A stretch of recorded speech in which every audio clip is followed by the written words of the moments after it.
Quail jump scare. I'm so sorry. We still have the air conditioning in the background. I feel like shit today. I'm so sorry, everybody. I've been like fighting autoimmune issues. Also, Big Cooper Snore. I've been fighting autoimmune issues for the past 2 weeks, and also just like fighting the state of the state of the tech industry and unemployment and stuff. So I'm feeling it especially hard today. Somebody in my area who was also part of the layoffs and finally kind of like dwindled through their unemployment and like went through all their savings and no longer has funding, went missing in the Pacific Northwest area about like a week ago. And thankfully they were found and they were able to, I'm also going to turn down this like corny ass music while I'm talking about something very serious. They were found. So thankfully everything's okay. But yeah, it is, yeah, I'm a computer engineer and I got laid off. Yeah, it is not good. Like the state of the world is not good. And while I try to be as like upbeat and fun while I do these streams, I am just struggling emotionally today. So I'm trying to be real and I'm trying to like, you know, be my authentic self. And unfortunately, some days my authentic self is like very tired. So, but I'm gonna get some coffee and try to like pep myself up. Maybe I'll play some like Katamari music or something. We'll play something upbeat. I'll try to like get myself reanimated, get my skeleton moving around. And we'll break apart some lore theories. We have a ton that we actually got submitted last week that we didn't even go through because we were talking about the Phrygians all day. So, yeah, we're gonna do it. Don't worry, we're feeling like shit maxing today. For sure. Yeah, I feel you on that. The job market is brutal right now. It is. It's kind of insane. Like I'm very lucky. I feel very, very, very. No, we're having audio issues here. So, you should be hearing the sound of like a wind tunnel happening in the background. Sorry, somebody in the YouTube chat just said, is it just me or are we having audio issues? No. I mean, like, if you can't hear me, then yes, you're having audio issues. But if you're hearing a loud whirring noise, that is my air conditioning. There's been a heat wave that's been up here. So, so like, why is the tech industry imploding again? So we talked about it before, but about 2 years ago, and this is partially due to COVID, partially due to, investment opportunities in the gaming industry and like in tech at large. But about 2 years ago, it was very inexpensive to make video games. Like it was borderline almost like you were able to almost get like business loans to be able to like create video games. And so there was a lot of opportunity in that market and a lot of companies grew really, really, really fast. And a lot of shareholders were investing in gaming as an opportunity.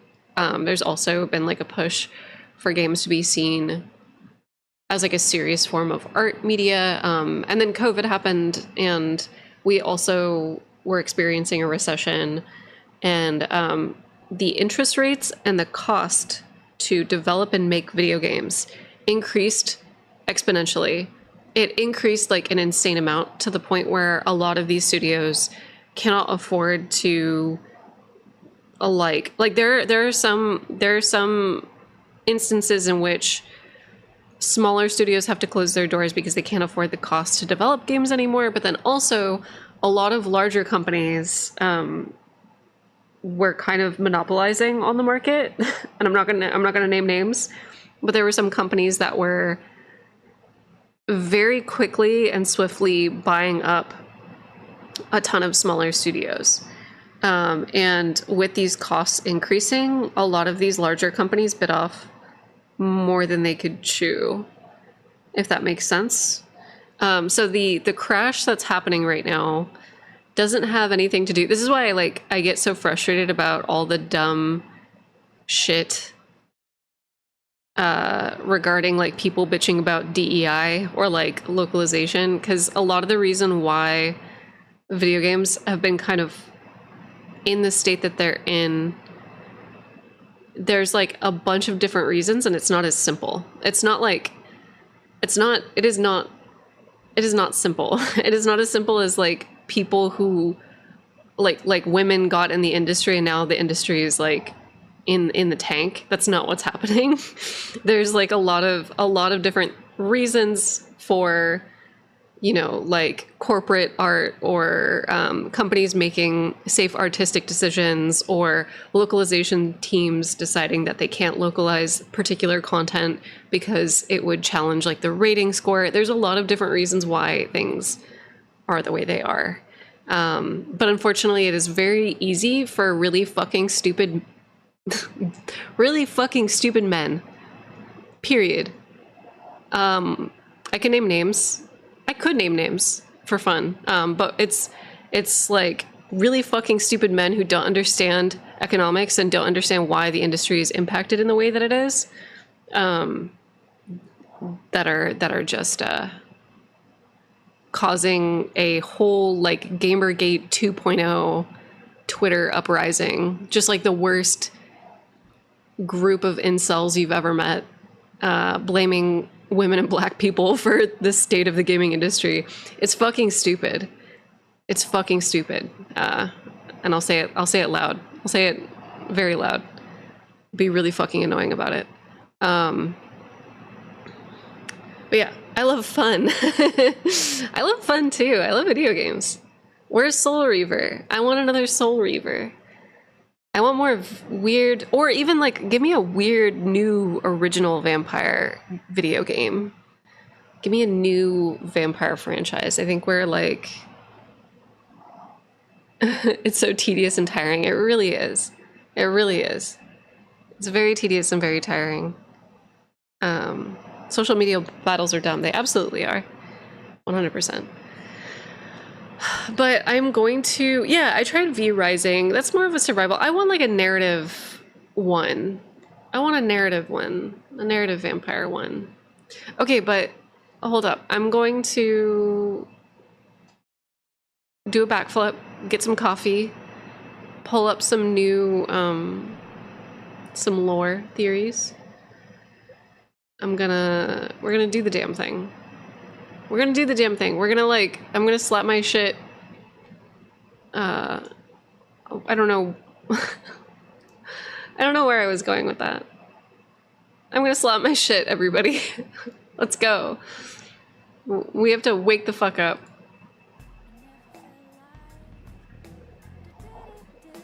All right, I'll be right back.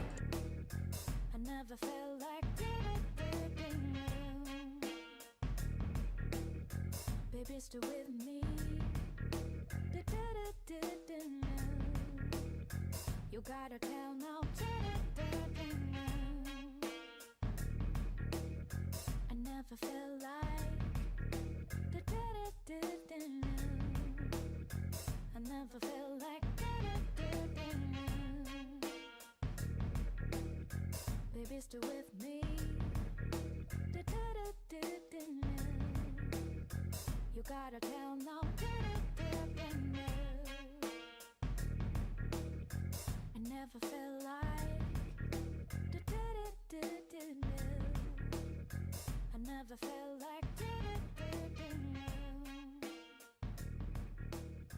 Baby, still with me. You gotta tell now.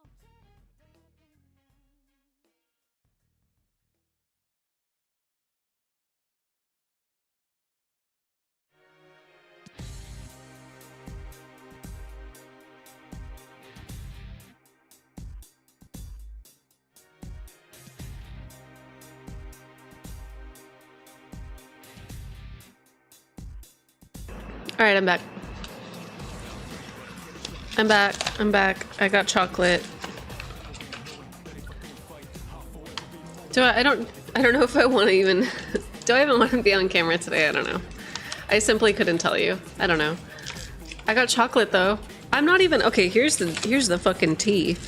I'm not even like PMSing and I'm like rage eating chocolate on like it's fucked. It's fucked out here. Okay.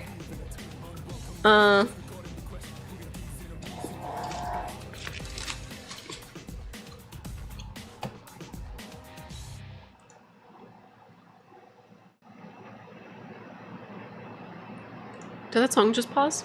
Oh no, it was just over. All right, let's get into it. Let's get into all the lore submissions.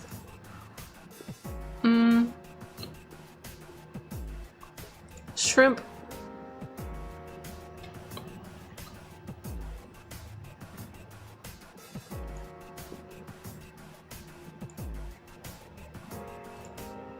Shrimp the goat.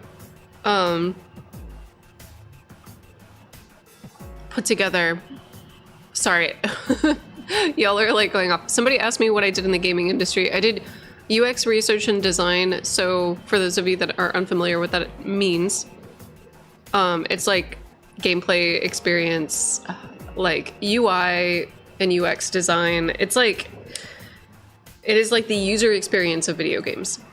Making sure that when you play the game that it's not quite QA because we're not bug testing. We're more a part of like the actual game production.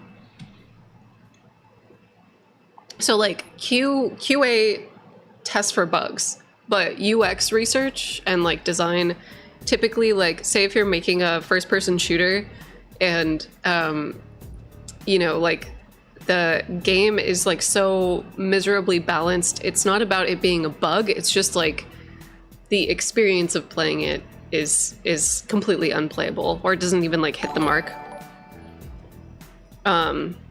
It's the player's experience with the game. Yes. So like then user experience, user research and design goes in.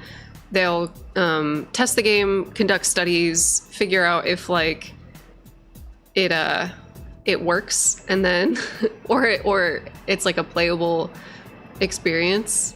Sometimes there's like particular tests for particular things. Like there will be studies for like color blindness settings, or like say for example, if you are a developer on like the Forza games, maybe you really want a car to handle true to life, and so the physics engine needs to be tuned in such a way to like have that type of feedback, whether that's like haptic feedback or something, you know, like user research helps with that to be able to make it like it could be accessibility falls under user research, but also playability, tuning, handling, all that stuff.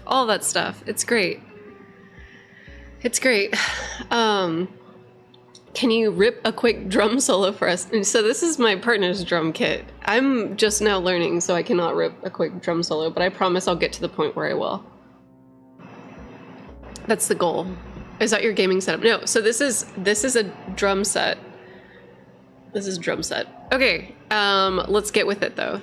Let's get with it. We have so much shit. We have so much to get to today, and I might actually put all of y'all on blast. I'm gonna display my Discord really quick, because I feel like that is going to be the best way to go about this. So Shrimp, you're on blast.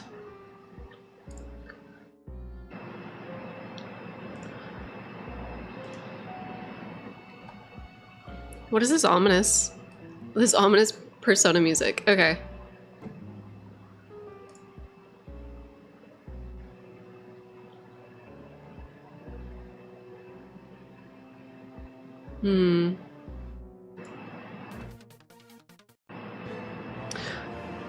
You know what? Fuck it, we ball. I'm gonna play Katamari music. I want to make money off my streams, but like, man, sometimes we just get in a foul mood and like I can't.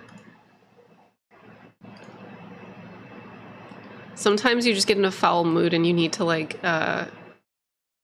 ruin your whole stream revenue.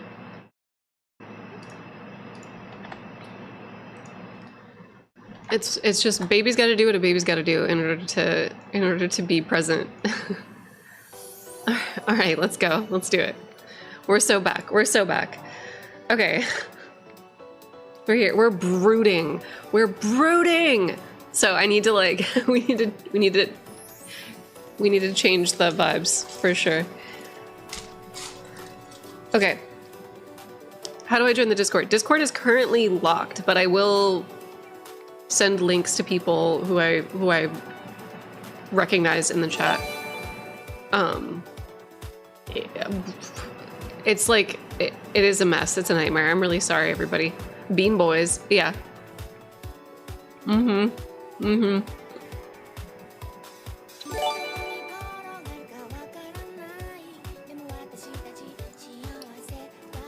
All right, let's go.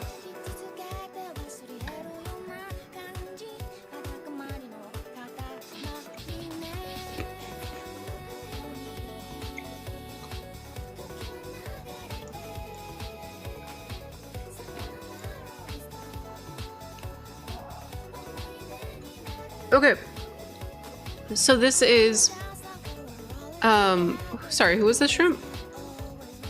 Pascal. This was Pascal's submission.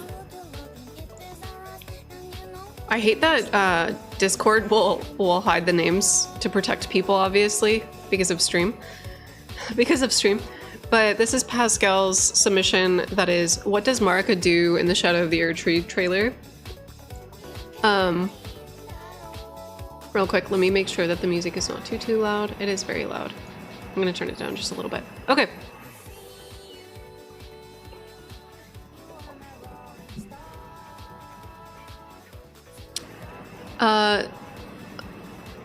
Somebody said 500 applications in a month and nothing. Sure. Workforce is fine.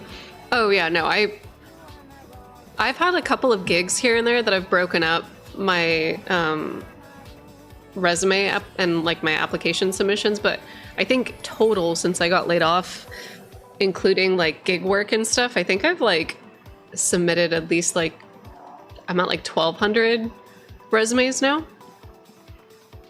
But I have landed like 2 jobs, 2 pretty substantial jobs, but it's like fucked. It's fucked out there for everybody.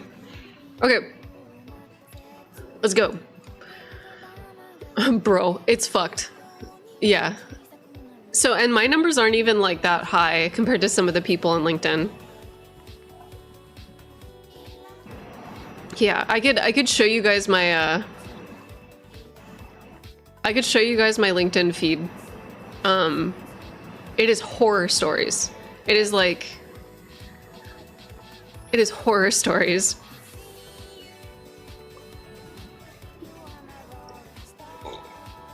It's like people who are like losing their health insurance, losing their childcare, losing their houses, having to like foreclose. Like it's fucked. It's fucked.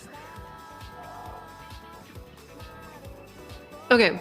Anyway, let's redirect. I have 6 years of experience, by the way, Aqua Warhead. I have 6 years experience. I'm lucky too, by the way. I'm lucky. I got 2 gigs and I'm lucky because there's people that have like way more experience than me who haven't even been able to land anything. Period. It fucking sucks. It sucks. Okay. Anyway. Let's go. Okay, so I think that the arc that Marika rises up in the trailer image 1 is the rune arc that we see at the bottom of the Elden Ring that's missing from Farah Missoula's ring, image 2. Okay, so here is the ring that's at the bottom. Here is the ring that's at the top in the Farah Missoula ring. It's the only completely new part of the ring, in my opinion. It symbolizes the Erdtree since that's a part of the order that wasn't present before. If we assume Marika meets the Elden Beast and thus the Elden Ring at the Gates of Divinity, then she's using a mending rune, sort of like how we do in some of the endings. Another reason why I think that she holds up the rune arc is that it symbolizes the tree, it symbolizes the Erdtree, and that this arc reminds us of the rune of Marika, or of the rune that Marika is hanging in on the end of the game. Some people would say that it's Marika's rune, the top right, but I don't think so. It would make sense that the rune arc is preserved since the Erdtree is still standing, even if not working correctly, hence the rune is cracked and the rune arcs are spread across the land just like the golden seeds. On top of that, it's a rather direct symbolism. Marika is literally trapped by the Erdtree itself and its rune. One other observation regarding this arc, it reminds me of the form of the fingers in the cerulean seed talisman. IMO, is this supposed to suggest that this rune was something that was either given by the fingers to Marika or something that they taught her how to create? We literally have the Elden Beast taken from what I would assume to be Farum Azula. The horn scent, we're talking about the heavens and trying to reach the gods. Farum Azula and the Elden Ring were literally in the sky. And mended into the newly created Erd tree. So I think that like you're pretty close for sure. I think that some of the Belurot symbolism also has this rune arc. So we know that it predates Marika as a visual concept, and it's actually used by like I almost said the Justicars, the Inquisitors. It's like the anchor rune, yeah, is what it's called. But I know that symbolically it's been kind of told to us that it represents like a bow or like something to catch sap. But the Belurot symbolism, especially the Spira symbol too, it looks like two hands almost like catching an orb or like reaching into the heavens. So let me see if I can find this Spira. Also, this song is innately loud too, so let me know.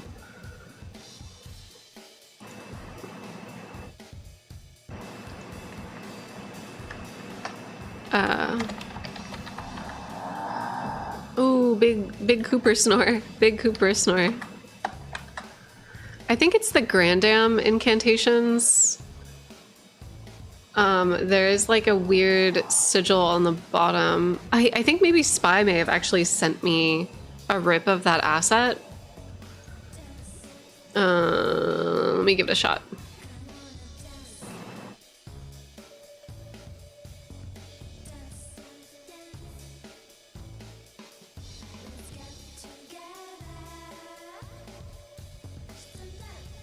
I always thought it resembles some kind of vessel, or perhaps like a crucible, some kind of vessel that holds the Elden Ring and current order within it.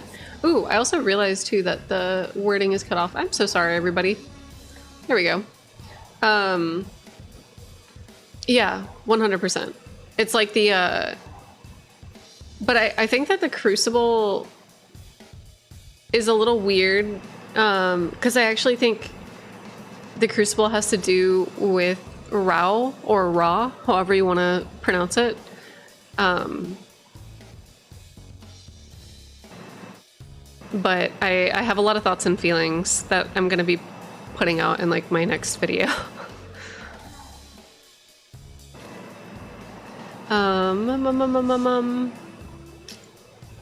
Okay, wait, hold up.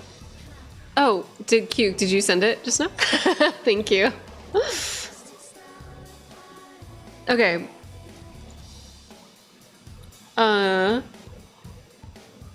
So on the very bottom, there's like this inverted, it kind of looks like horns. And it's so weird. So like we're having like a bunch of images happening here. We're having the double helix, which is at the center of the Elden Ring. It's the Caduceus moment, it is, but there's like a lot more than that happening. There's also some horned man imagery inverted on the bottom, but it's like kind of obtuse. Hold on, let me see if I can find an image. Oh,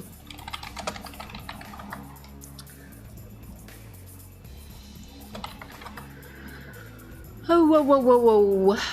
There is the Indus Valley, which we talked about on another stream, but there's some like imagery and like some silhouettes that are being borrowed. Also, I'm gonna send this to you, Cuke. Not because I think that you need it, but just because that way the stream chat can see it, because I don't want to like fuck with OBS too much. But we have like this weird horned entity that's like a beast man. He's associated with like bulls and like lions and other horned beasts. But a lot of the aesthetics of the Indus Valley and also parts of Egypt with the boats and like a bunch of other things seem to be tied to all of that.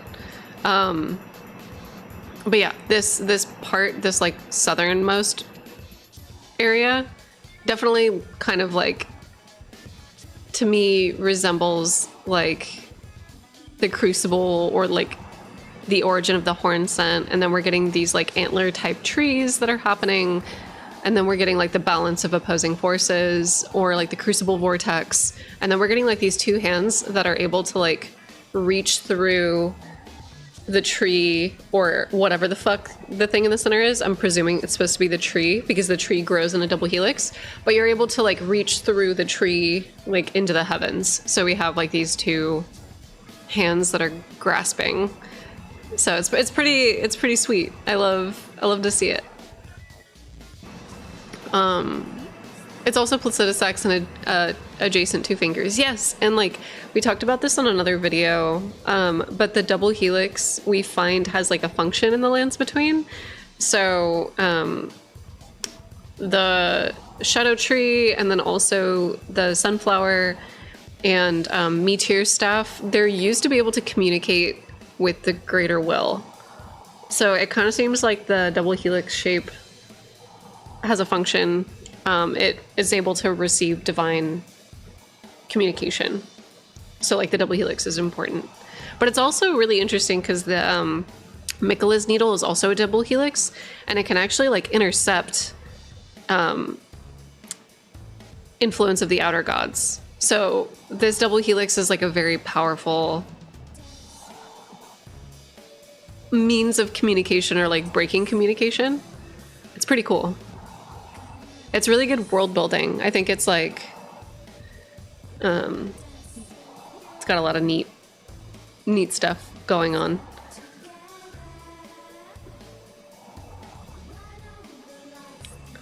Mesmer is also heavily associated with an enclosed infinite double helix. It's around his symbol and in his gray sealed eyeball texture. Yes. Okay, wait, hold on. Also, regarding the tree and plant imagery on the sigil. Yes. These are the trees that the Horn Scent are cultivating around the city of Belurat. These like double helix trees. It's good. It's good shit. I love it. I love to see it. But yeah, the Horn Scent culture are like drawing from that, and I think that Queen Marika has appropriated those imageries into her spirituality, which is, for those of you that don't know or aren't familiar, the double helix influences the Solomonic columns. Yes, it is.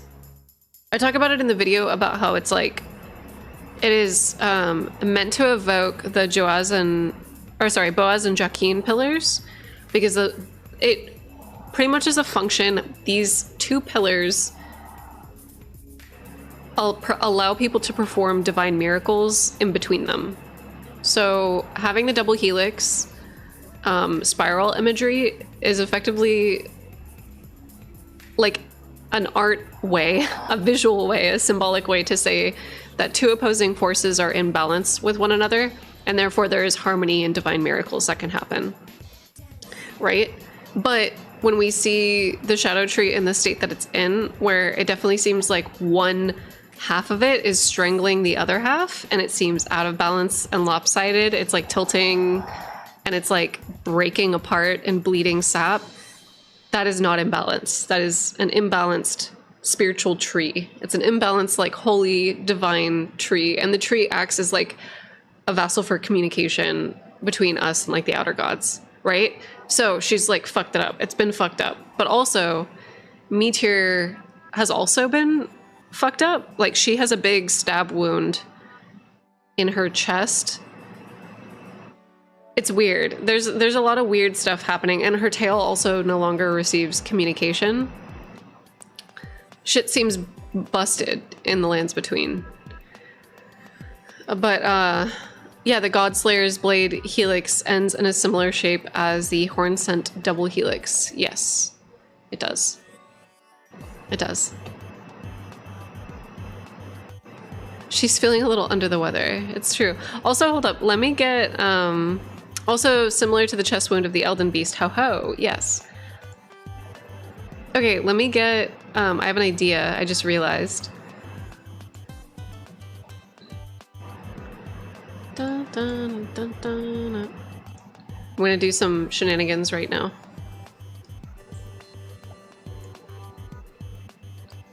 There you go. Can you guys see? Can you guys see each other?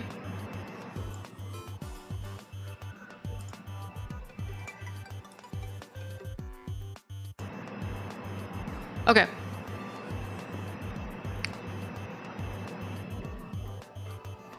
How you two? Yeah. Y'all can see each other. It's great. It's good here. Yay!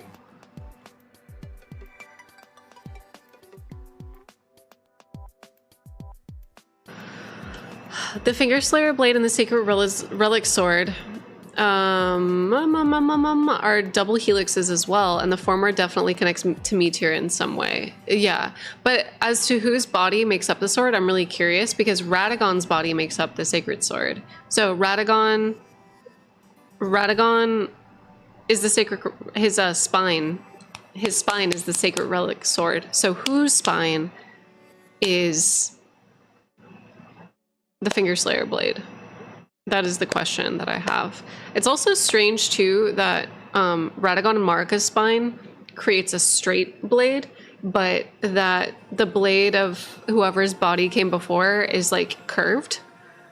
It's weird. It is odd. Oh yeah, we're getting this. There was a theory that it was Placidus Axe's god. I mean, like, that makes the most sense given the fact that...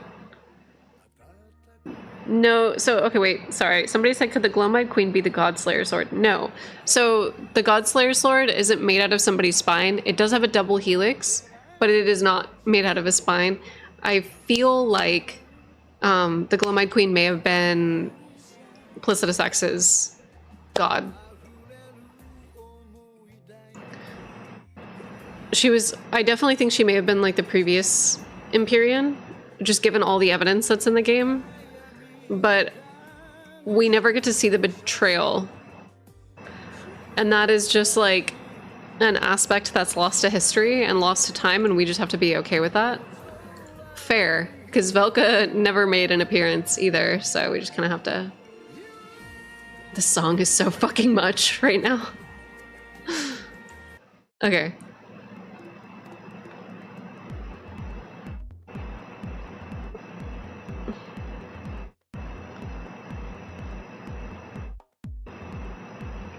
Where's Majula? Can we just get Majula?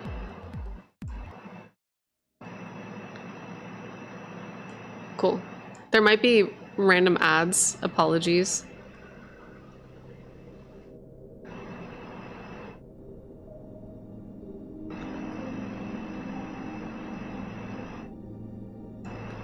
Okay. I heard that Meteor is the Glowmide Queen. I'm like...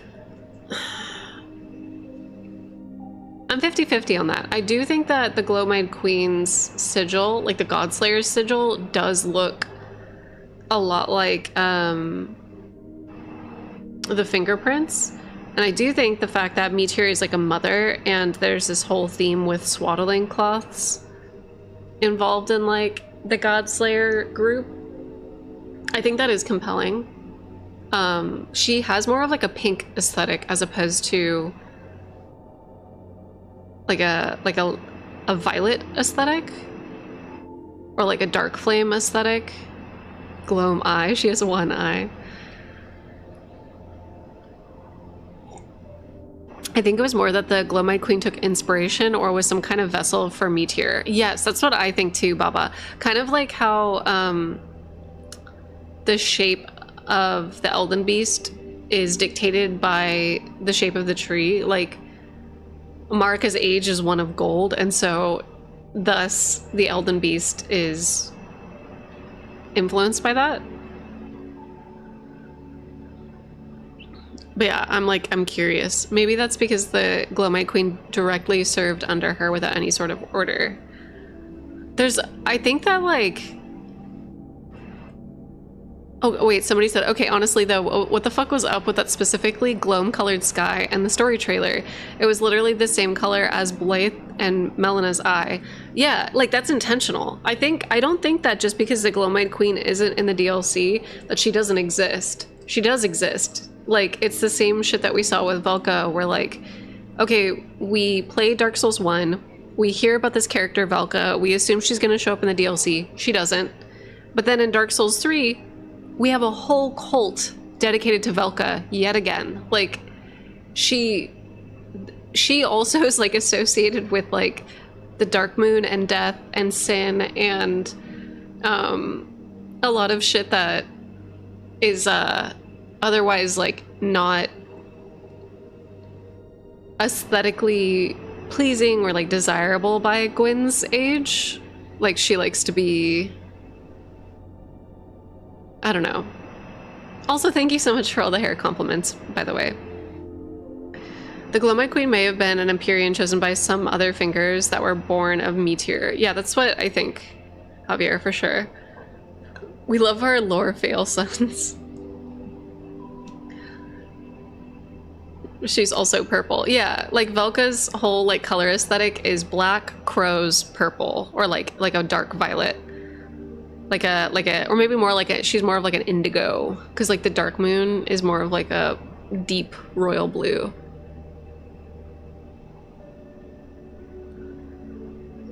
I like that From generally, at least in some instances, presents things that the player would reasonably encounter rather than shoehorning in references that would be hard to understand in universe. I agree. I think it feels cool to have pieces of lore feel like just out of reach, if that makes sense. Like, if there's if there's like an entity or a deity that we want to know about so much, but all we have is like the remnants of her, I think that's very powerful. Like, her absence is very powerful.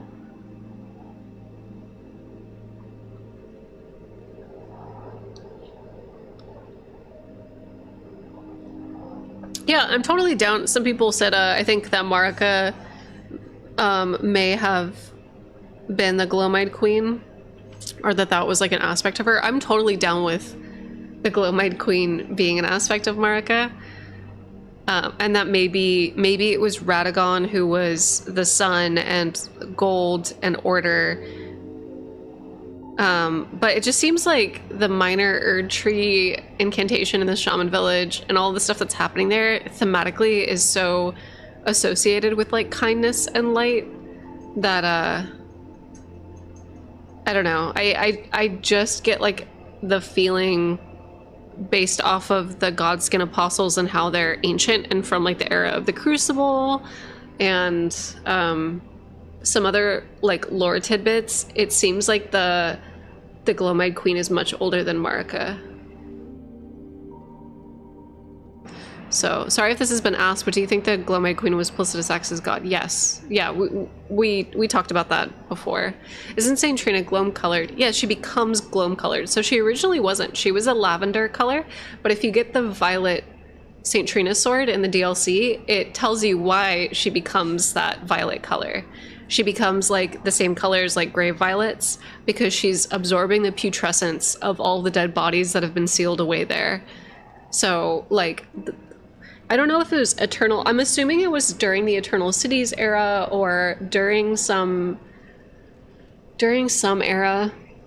It seems like folks in the lands between, or like Queen Marika and like her people, were sending dead bodies to the realm of shadow to be suppressed. But yeah, I don't know.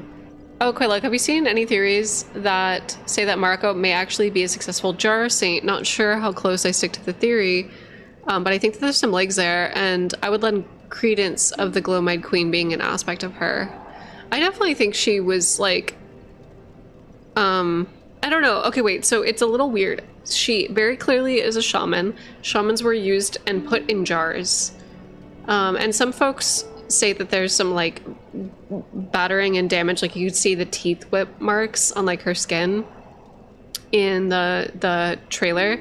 But given the nature of the Eternal Cities and Queen Marika's ties there, I kind of feel like what happened is she was able to escape or leave at one point, and then she was able to somehow, whether that's through a great serpent or whatever else, lay siege to Belurot and take over the Divine Tower. But there's a lot of times in which she leaves and comes back. Like, for example, like I think that when she put up the Veil of Shadow, there is like a period of her life in which she becomes like a denizen of the Eternal Cities. Do you know what I mean? Okay, wait. Did you know about the Bandai Namco article which states that this foul covenant snuffed out the lives of many... Oh, wait. Okay, wait. This foul covenant snuffed out the lives of many of the God Queen's kin throughout the Empire, too numerous and too scattered for her godly protection to save. It's in a Smoketown video. I'm curious to see where the source of that comes from. Like, does it come from just Namco Bandai, or did it come from FromSoft? I wonder, like, what promotional material they got, where they got that from.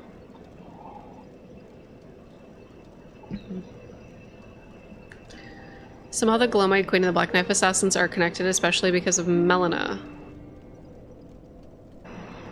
Are you talking about because of Melina's, like, blade?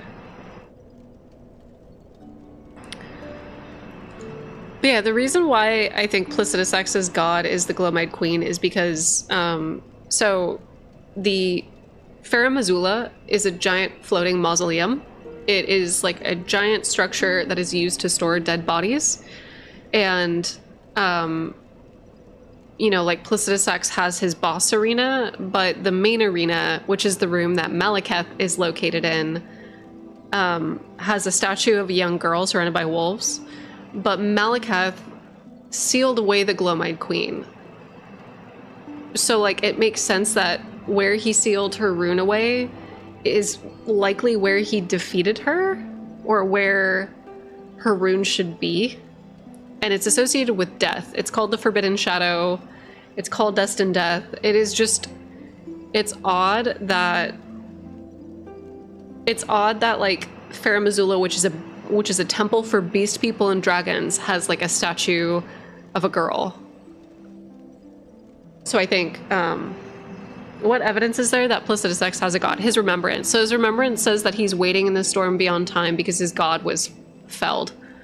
And he's waiting for his god to return. It's also the mandatory Godskin boss fight. Yes, the Godskin apostles are there on Farum Azula.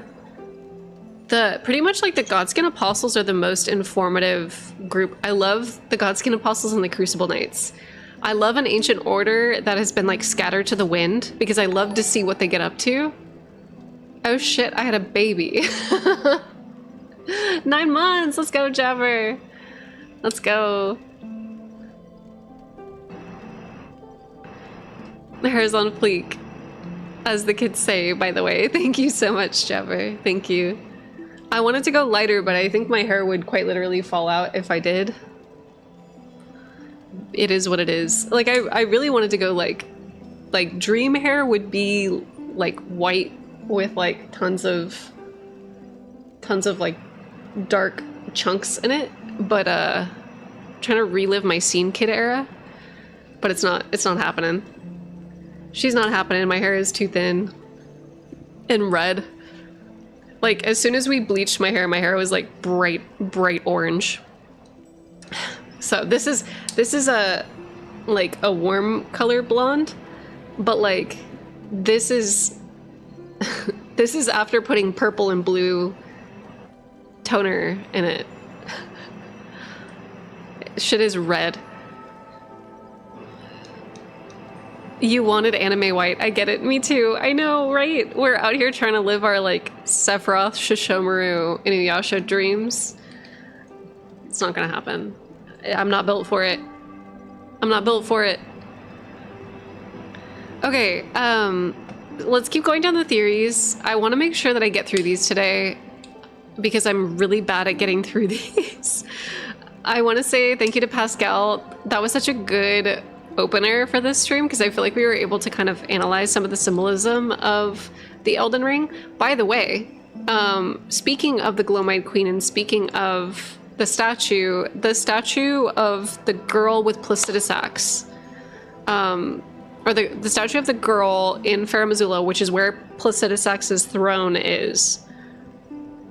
This is what their Elden Ring would have looked like, right? This is what their Elden Ring would have looked like before.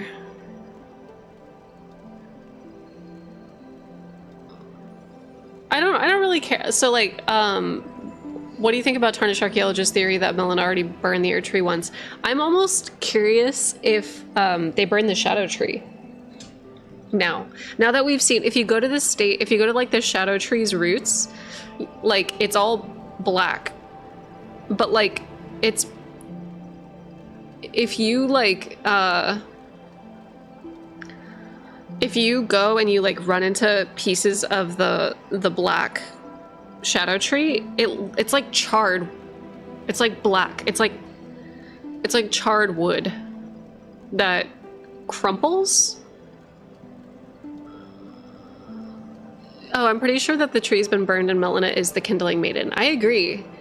But I think it was the Shadow Tree. I think we were wrong the whole time. I don't think that Melina burned the Erd Tree. I think that Melina burned the Shadow Tree.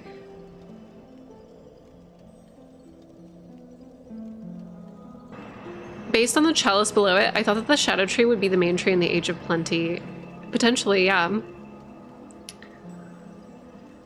Did you hear about the giant shed snakeskin in the DLC? Yep, we ran into it on our playthrough, which is on YouTube if you want to watch it, so definitely check that out. Burning the Shadow Tree to get rid of the aspect Marika didn't want ended up sealing the land. Yes.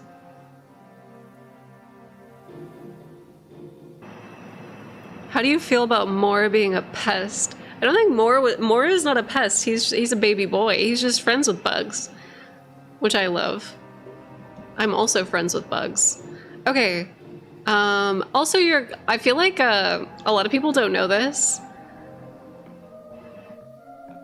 I feel like a lot of people don't know this, but like I am pro rot, pro bugs. I'm pro rot, pro bugs all the way. If it's not obvious with my name being Quelaag. Like, I was born in Blighttown, y'all. I was born in Blighttown, where bugs and pyromancies all the way down. All the way down. Okay, insect wings is an aspect of the Crucible, yes. It's weird because these are called feathers, but they are 100%, isn't this, yeah, thin feathers. Thin feathered,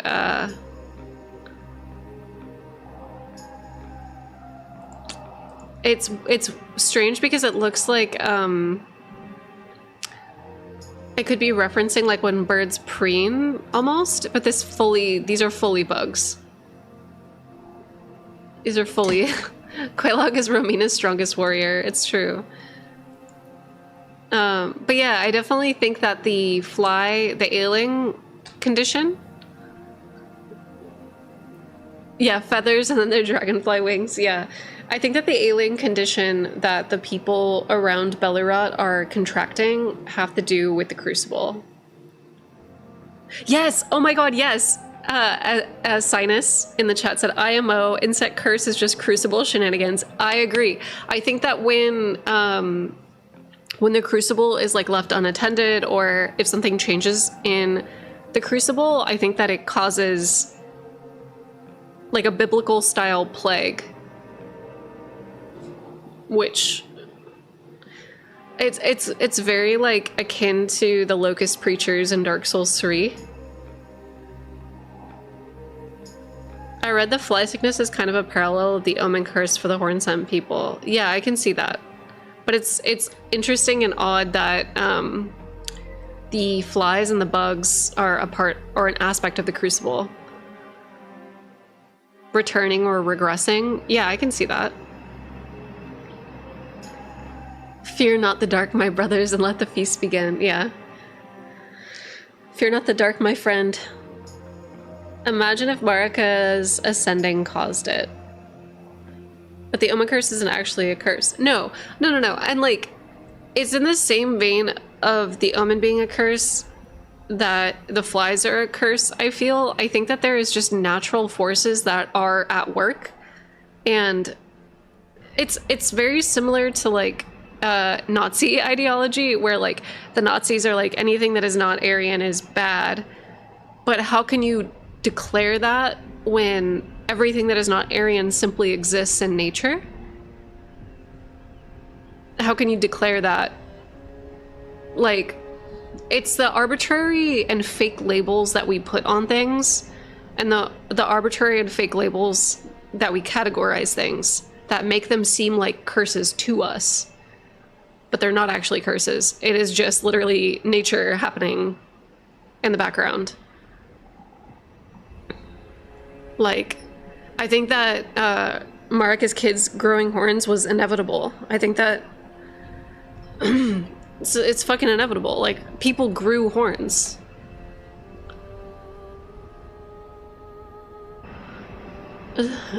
Wait, now I'm wondering how the horn scent viewed the misbegotten. Yeah.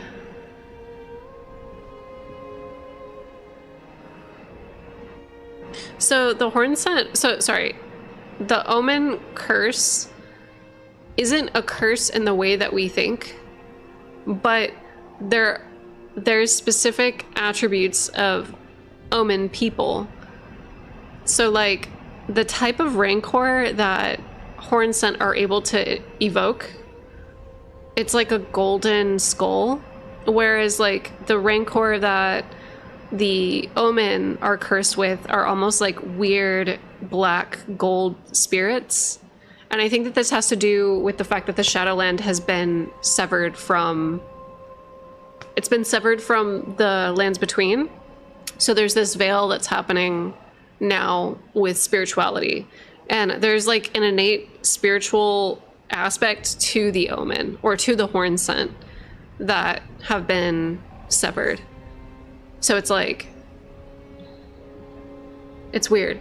Yeah, you have to remember that a lot of what is accepted knowledge in these games is propaganda. Agreed. And the aspects of the Crucible talisman make you confront that.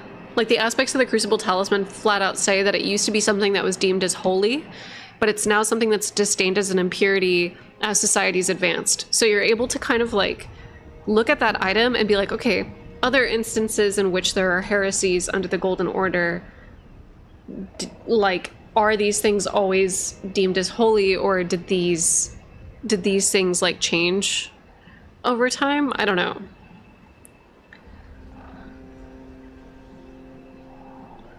But yeah, okay, wait. So was that the dry cola?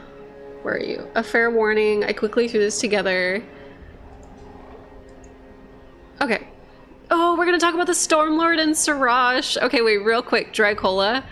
I already have this written down in my video for my next video, because I 100% think that, oh shit, it's gonna make me sign in. Hold on. Let me get this on a different...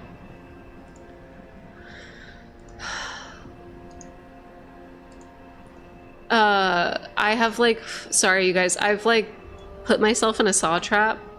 And what I mean by that is like I've signed out of Twitter on a lot of my devices in order to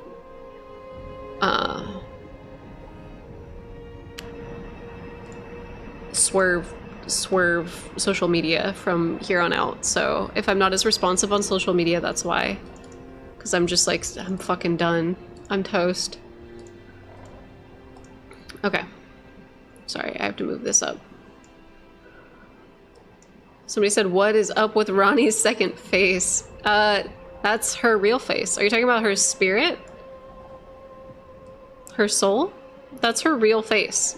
So she's in a doll. She's in a doll. I hope that helps. That's a very... Ah, shit. I think I fucked up. I'm on the wrong, I'm on the wrong thing. I really have signed out of Twitter on everything. Goddamn.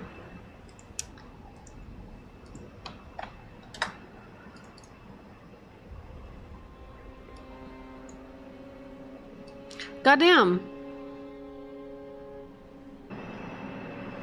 Okay, wait, hold on. Before I do dry colas, let me go to the bathroom really quick. Hold on, hold on. I'll be right back.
Okay, I'm back.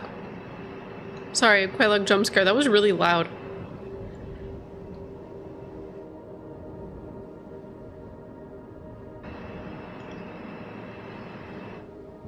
Okay.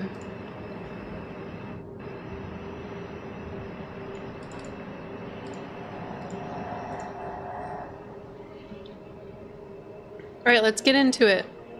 Let's get into it. I'm 100%. Fuck.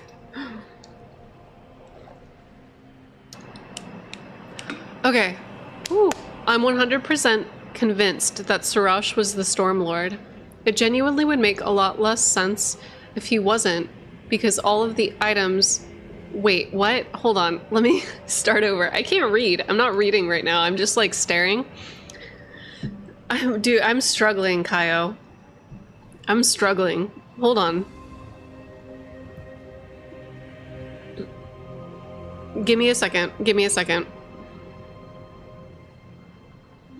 Okay, we're back. Sorry, my brain needed to like reboot. Alright, I'm 100% convinced that Sarash was the Stormlord. It would genuinely make a lot less sense if he wasn't, because all the lions originally were tied to the storm, Sarash being a lion and the lord of all beasts. Sorry, I think that this sentence was tripping me up. I'm not trying to nitpick sentences. My dyslexia was just going crazy. It would genuinely make a lot of sense if he was, because all of the lions were originally tied to the storm, Sarash being a lion and the lord of all beasts. For starters, there are lions pictured on the piers in Fair Missoula being home to the beastmen and the ancient dragons, who can conjure storms and lightning, along with their lord Placidus X, who has sealed himself within a storm unending at the epicenter of the necropolis. So here are the lions. 2 out of 6. Oh my god. Okay. The lion guardians that were enslaved by Godfrey to fight in the Colosseums can exhale an icy mist, as seen in Castle Sol. Castle Sol itself is operated by the Banished Knights under the command of Null, who wields the powers of both ice and lightning.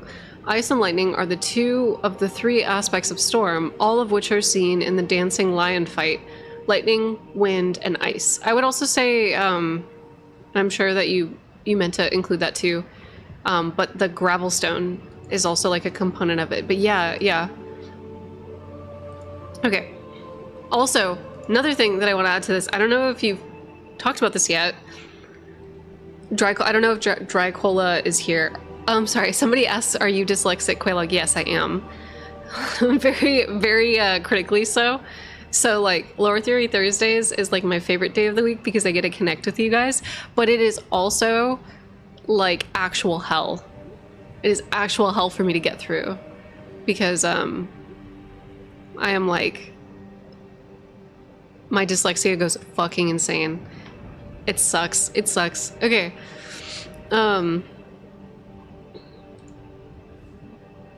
Anyway, sorry. What I was talking about. What I was talking about is, wait, have you ever used Open Dyslexic Font? No, I want to try it. I want to try it. When the teacher forces you to read in public. Oh my god, that was me. Okay, so Storm King,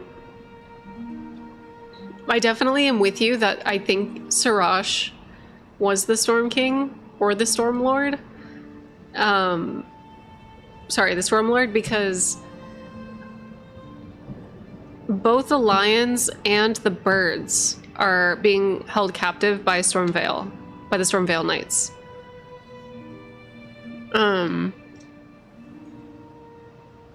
So, and they have like blades and like attachments stuck on them, and they have aspects of the crucible, like the fire, the birds that like have the big sack that they can like breathe fire is very similar to the aspect of the crucible breath attack, which is really cool. It's cool shit. It's cool shit. I love it.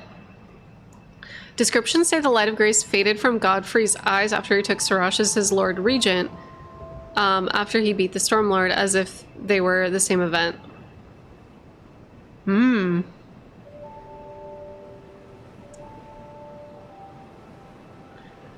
Could you explain why there's a big portrait there? I don't know what you're talking about. Hold up. Apologies, I'm not sure what you were referring to.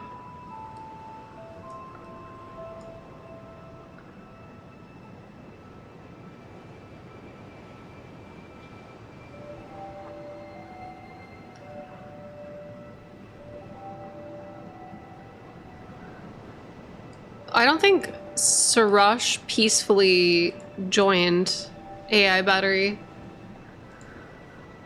I think that...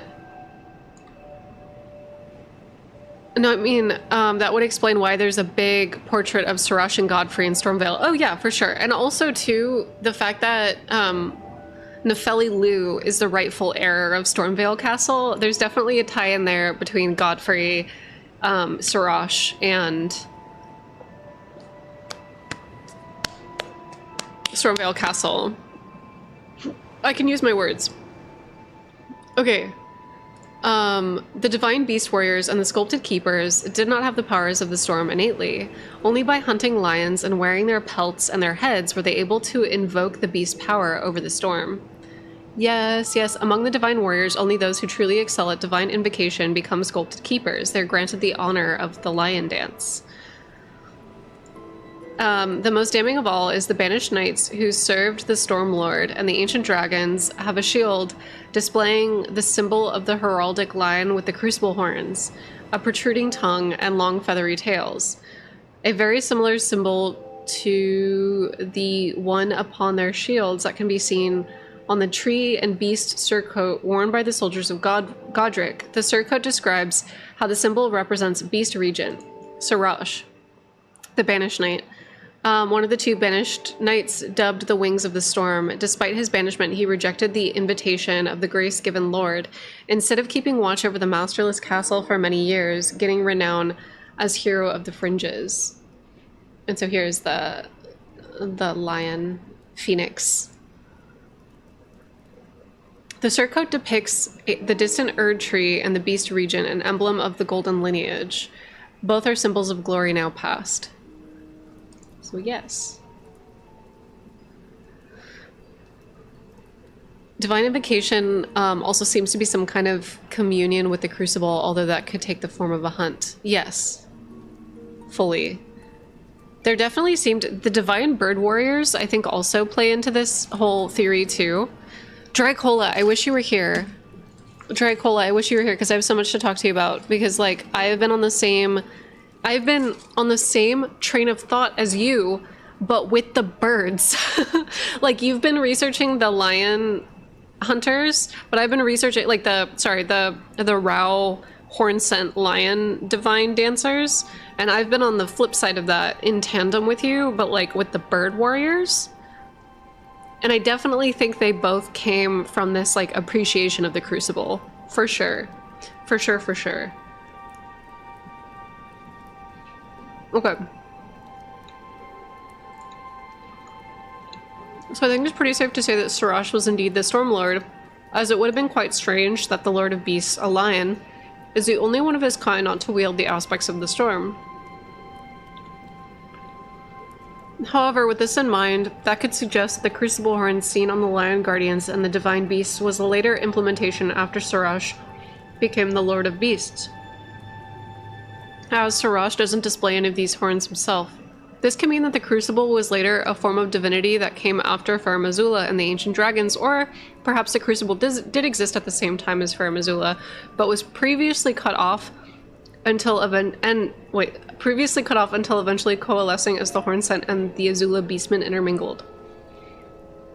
Though considering lions were being hunted to allow the Hornsent to wield their divine power, I imagine this mingling of cultures was not a gentle or loving one. I've been thinking a lot about this, Dracola. So last week we had a submission. Who submitted it? That like, oh, it was Tony Pepperoni who derailed the whole stream.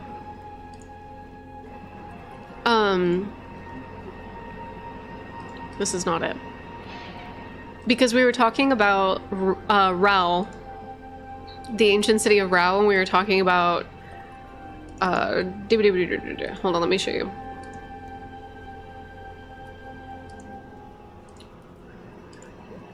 We were talking about the ancient city of Rao and how Rao or Ra, I like to say Ra is how I pronounce it, but like a lot of Germanic people that appreciate German were like, no, this is Rao.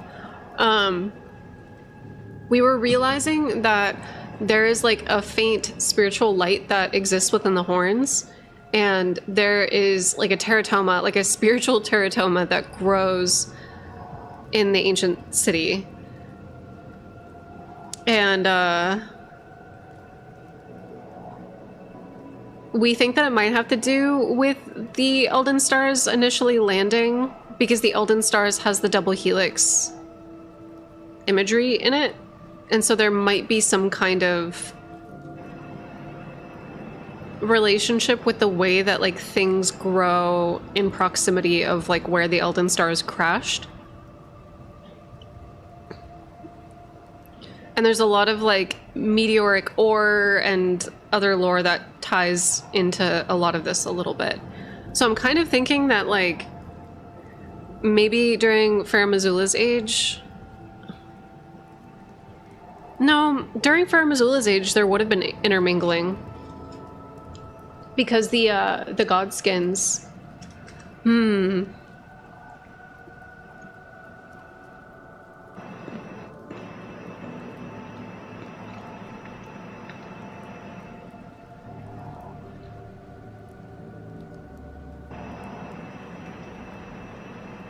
There's like a couple things that I've been going back and forth. Yeah, the storms take the shape of the spiral tornado. Yes, it's called the Crucible Vortex. And it ties into all of this too. It ties into the meteors. It ties... I think that this is like the precursor to the rules of the storm. But if the Elden Stars were the stars that hit Farum Azula, because we know Farum Azula was hit by a meteor.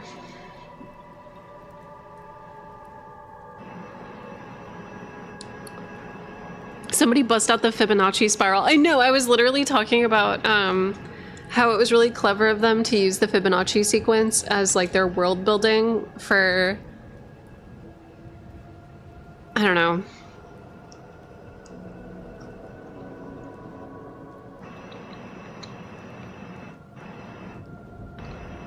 Okay, yeah.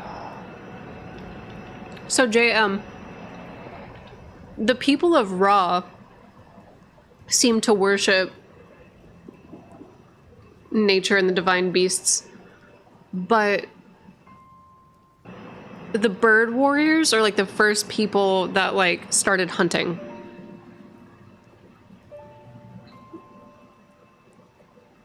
So it definitely was like this like weird divine hunting predates like the horn scent too.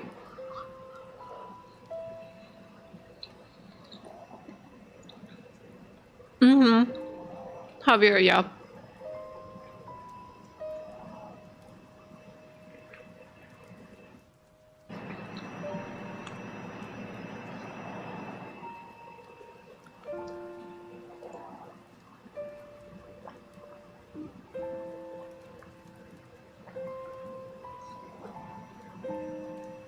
The lands between's got some meteor problems for sure, for sure.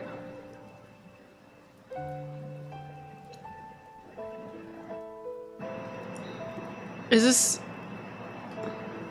This sounds like Final Fantasy almost. But I know it's like some Souls song. Oh. This is a... Sorry, I'm getting distracted.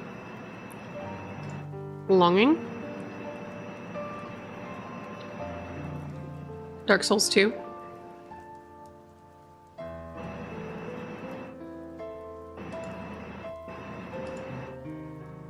But I don't know. Okay, anyway, sorry. I'm like fully... I do think the horn scent 100% came to prominence after Placidusax curled up into a ball in Farum, hence the whole we need to create saints and a new god thing.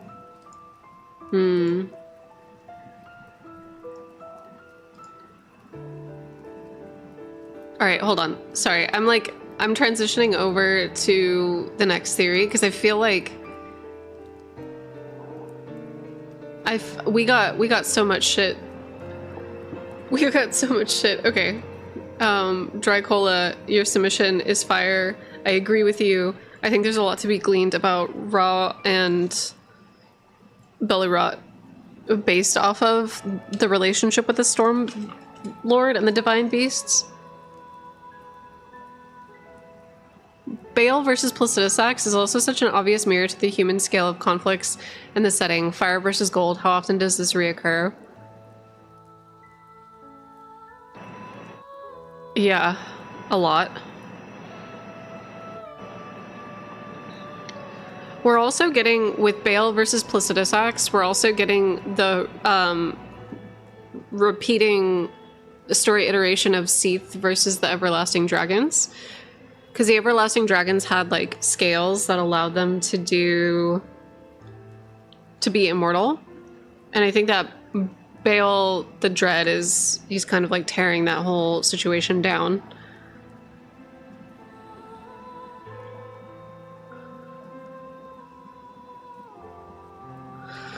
Wait, JM, I don't know what you're talking about.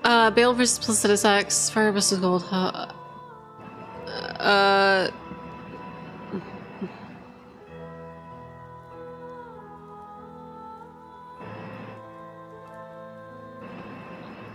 Oh wait, I don't think there's any textual evidence that he's some fell god avatar or something, but there's nothing there. We just have to make the interpretive leap. Yeah, like... It's weird because initially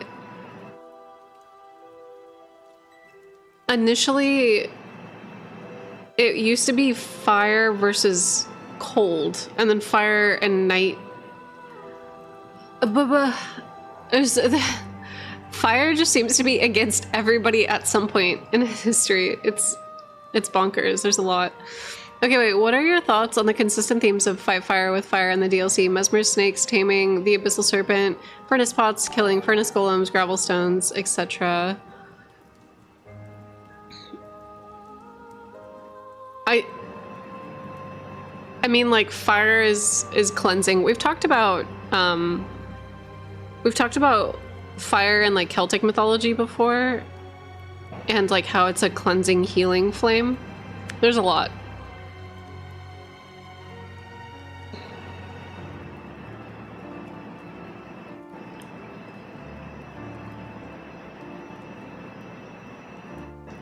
Oh, I disagree, JM. I think there's a ton of dualities. I think the whole, like, spiral imagery is about the dance of opposites, the dance of opposing forces.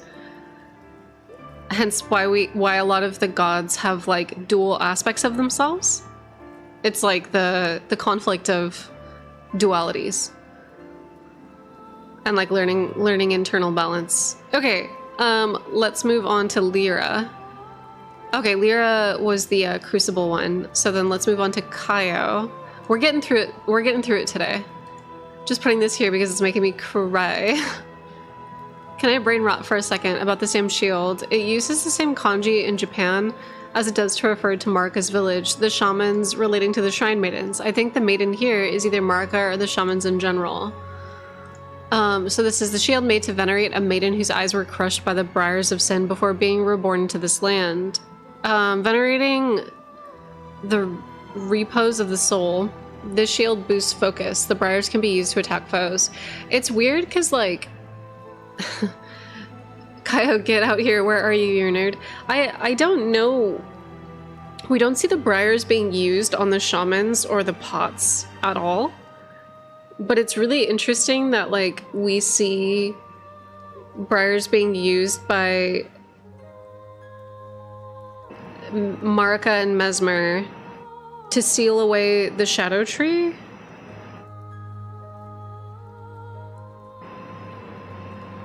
And then Radagon has briars. And then there's this, like, whole second subset of people who wrap their heads in briars. And I think this is like a newer practice. Dualism is very present in the myths and religions on which the mythos of Elden Ring is inspired. Yes.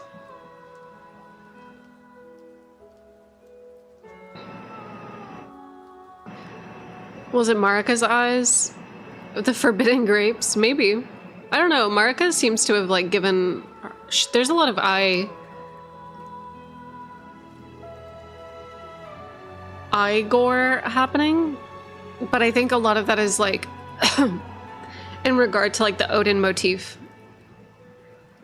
The Nordic motif.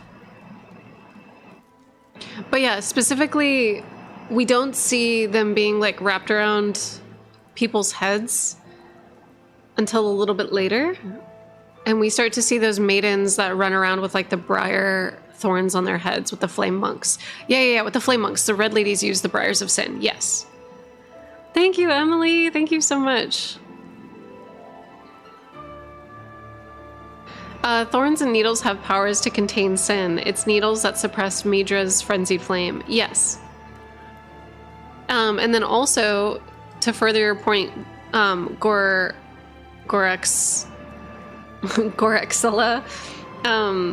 Mikola's needle and Melania's needle are able to suppress the god of rot. It pretty much just suppresses outer influence. So, like, needles, thorns, it, like, kind of acts as, like we're putting a pin in that. we're putting it on hold.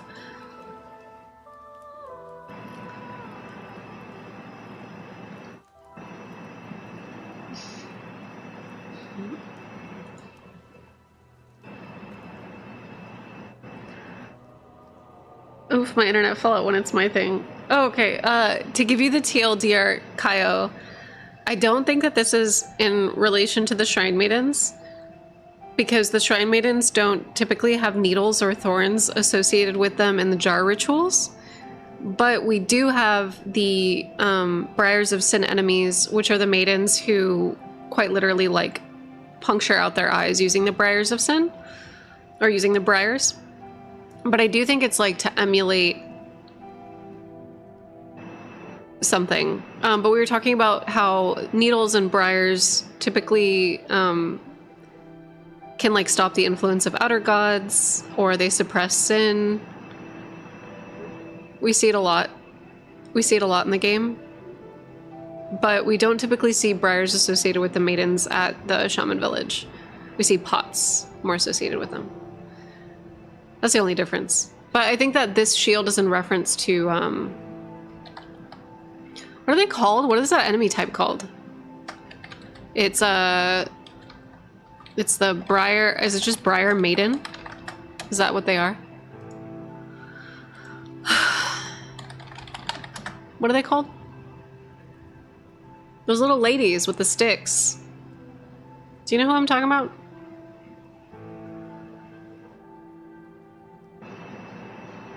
Briars are associated with the shadow tree, but we're not talking about We're talking about women. We're talking about women. So the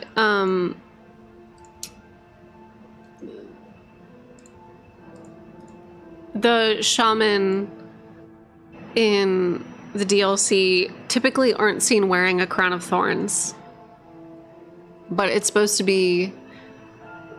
We're getting some Catholic imagery here. We're getting some Catholic imagery here. Suppressing sin, using thorns, using a crown of thorns, punching out the eyes. We're getting some cool stuff.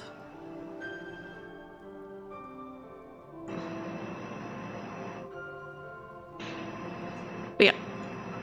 Women's. Alright, alright, alright. Let's go, let's go, let's go. Oh wait, what did you... Inquisitors? No, not these women. The Thorn Sorcerer women's. But I love these women. I support these women's wrongs. I don't. They are really fucked up. And I would never support these women's wrongs. But I love them aesthetically. I love these women's aesthetically. They got so much going on. Like, they're growing horns. They have their little candle trees. They have little bells. They're so spooky. They're so spooky and scary.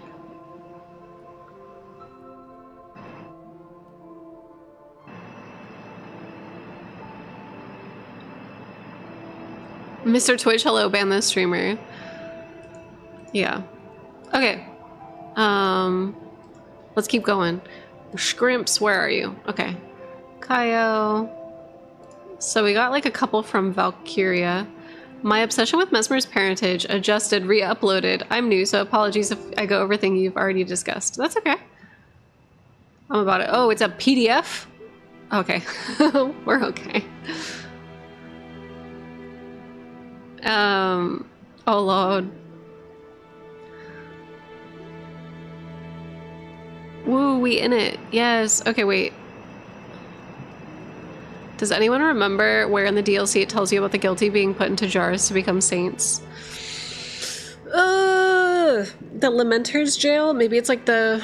Oh, I think... Actually, wait. I think it's some of the dialogue with the ghosts around Bonnie Village.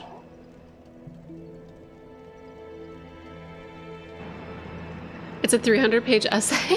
It's a 10-page essay. Okay, part 1, thesis. I'm deeply suspicious that Mesmer's father is neither a Godfrey nor a Radagon, and that his conception may predate Marika's ascension to godhood. I know Mesmer has red hair, but it's all outright stated that Melina is his younger sister and she has brown hair. Radagon doesn't have brown hair. I would say, I don't know, am I being like kind of pedantic, chat, if I say that she has light red hair? Is this a strawberry blonde? Chat, is that just me? Or is this brown? Is this brown? I think this is the byproduct of a blonde person and a redhead having a baby. Pinkish red hair, red and blonde. Okay, she has pinkish. Okay, it's not just me. It's not just me. Okay. Radagon doesn't have brown hair. Okay, Godfrey doesn't have brown hair. Marika doesn't have brown hair. In conclusion, their father's most likely someone else. Okay, so I'm already kind of in disagreement about the hair color, but we're going. Are you showing the PDF? Okay, wait, no, I'm not. I just realized. I'm so sorry. My OBS is fucked up. Okay.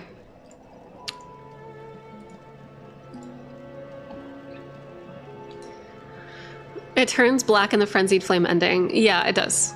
And she also has a gloam eye in the Frenzied Flame ending, so it's a little complicated. It's a little weird. But yeah, so I don't know if her hair is brown. Also, what color hair did Godfrey have in his youth? Could it have been blonde or red? Yeah, I don't know. We don't know what Godfrey's... I mean, based off of Nefeli, does Nefeli have brown hair? Hold on. I want to see... oh, damn.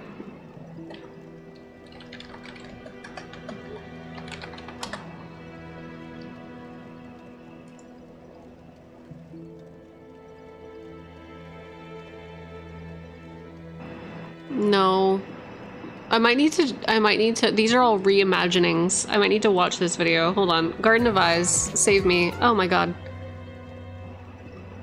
What? Garden of Eyes, save me. I also can't escape. Why is this video player like this? Okay, there we go.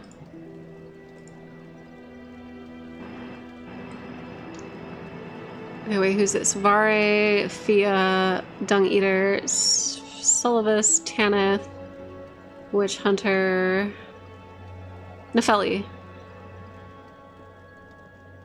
Nefeli has like black hair. Nefeli has black hair.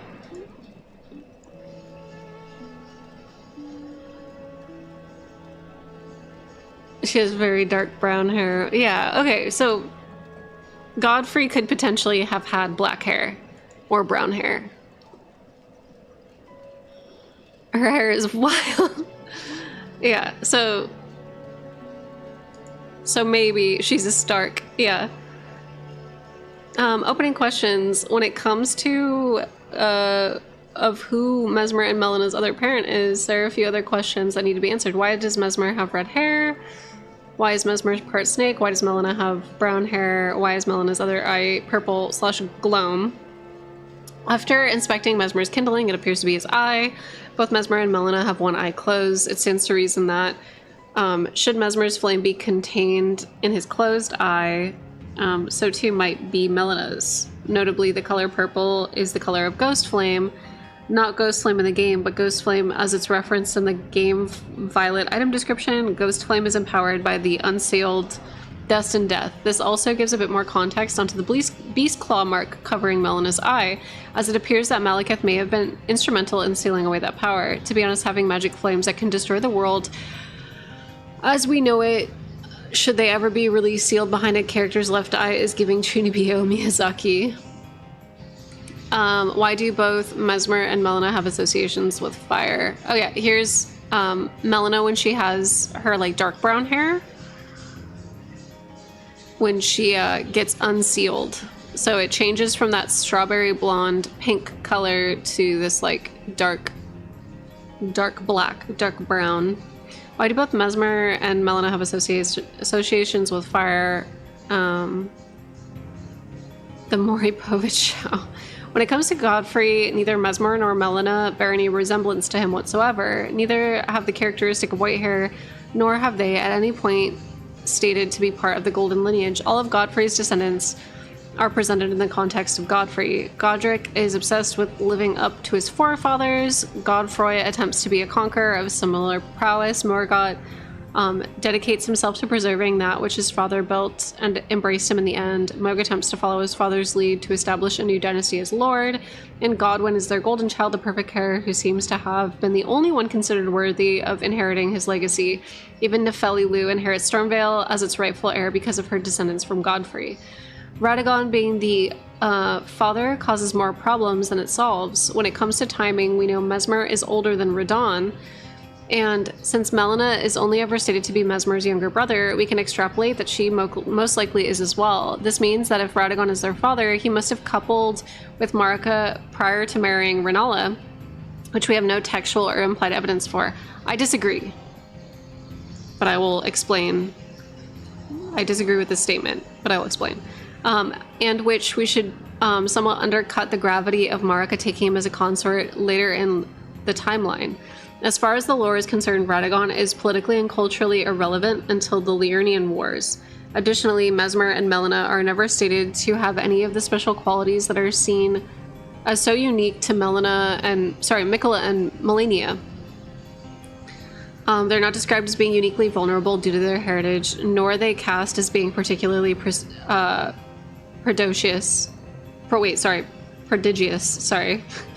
as both Mikola and Malenia are chosen Empyreans due to their heritage. Whilst there is no evidence that either Mesmer or Melena was ever considered for that role, the only parent Mesmer and Melena are ever contextualized with is their mother, Marika, which leads me to believe that she was the primary influence on them as they grew, potentially even acting as a single mother. Okay, so real quick, this statement would be true for people that believe that Radagon was his own person prior to joining with Marika after Renala's marriage. I personally think that Radagon is like a Saint Trina situation, and I think that they were always tied to one another. He was always Marika. And I think that Mesmer and Melina may have been their first attempts at children. So I think it went Mesmer, Melina, then Godfrey's children, then Radagon's children again.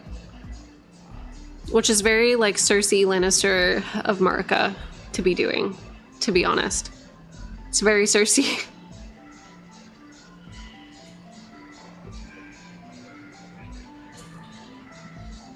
But yeah, I think that if you interpret the story as like, why do you think Radagon is inherently tied to Marika? Because of the way that Saint Trina is tied to Mikola. I think that they're supposed to be the Rebus, and I think that somebody is born that way.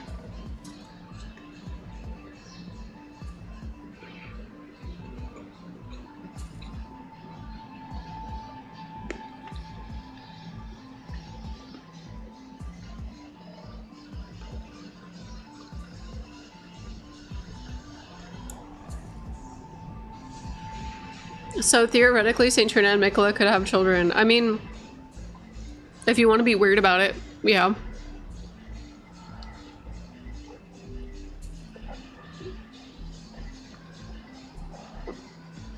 Wouldn't Marika also need to divest herself of Radagon in order to ascend, and also to have Lord to usher into in case Godfrey wasn't yet involved? So, like, I don't know.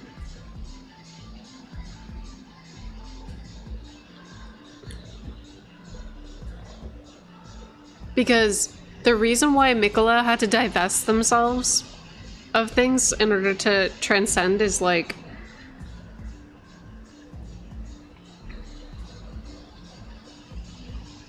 the gods are all freaks, man. The whole thing is a lot, and there's too many missing pieces for me to answer some of the questions. But I think that it is like an innate aspect of Empyreans to be born, or they have the potential to be born with other selves. Not all of them are the Rebus. Like, I don't think Ronnie was a Rebus, but I do think that Mikola and Marika were both Rebus.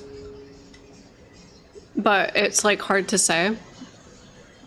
There's like some evidence that you could say that like maybe Radagon wasn't present when Marika went back to the shaman village, because she uses the Erd Tree blessing, which is a blessing without order, and also like Radagon's rune joins the Elden Ring during Golden Order fundamentalism, which is that like mesh that's in the background. But something that makes me think that he was always a part of Marika is that he became associated with the Brier.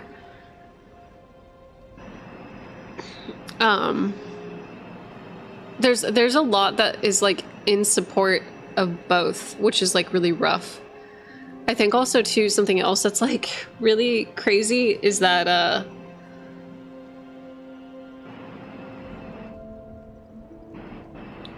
I've been thinking about this a little bit. Hold up. So the motif at Marika's village,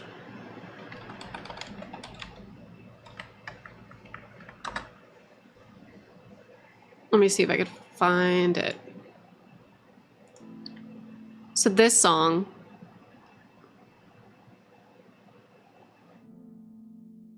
you guys know,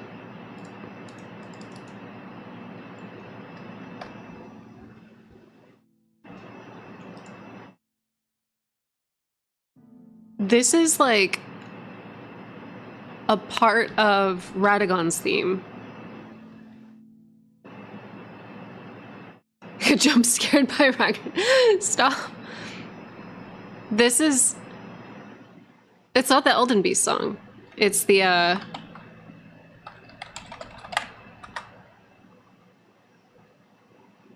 don't want Radagon with lyrics. What do you mean Radagon with lyrics? There's no lyrics. Yeah. What does that mean? I don't want... What does that mean, Radagon with lyrics? Does that just mean the Latin? What the... What does that mean? Why did you add lyrics? What are you doing? This is Radagon's theme. What is... No, it wasn't the Latin. It was just some guy, like...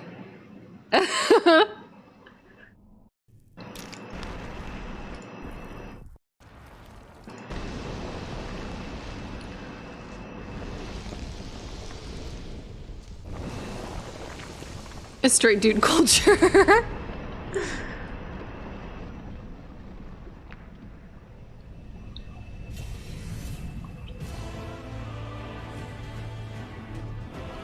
So this is Radagon's theme song.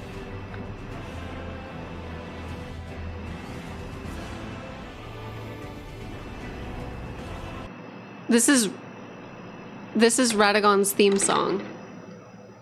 Yeah, the kindness of gold without order. To me, the Shaman Village OST is representative of that calm and kind theme without the order, the Radagon and Elder Beast's golden order. Yes, I agree with you. I agree with you, Cuke. And I think that Radagon is supposed to be the chanting, the drums, the horns, like Radagon is the orchestral elements of the song, whereas Marika is the harp. Like she's just the harp in Radagon's theme song. Does that make sense? For opera bitches in the chat. That's what it's supposed to be representative of. But at what point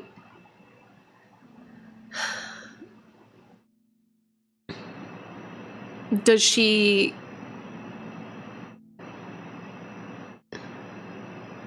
The Elden Beast theme opens with a harp too. Wait, hold on. But is it this harp? Is it the do-do? Is it the...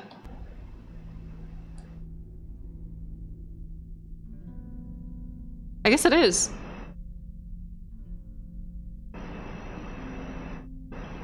But they're both part of the same song. Yeah, this is also part of that song. It's a lead motif.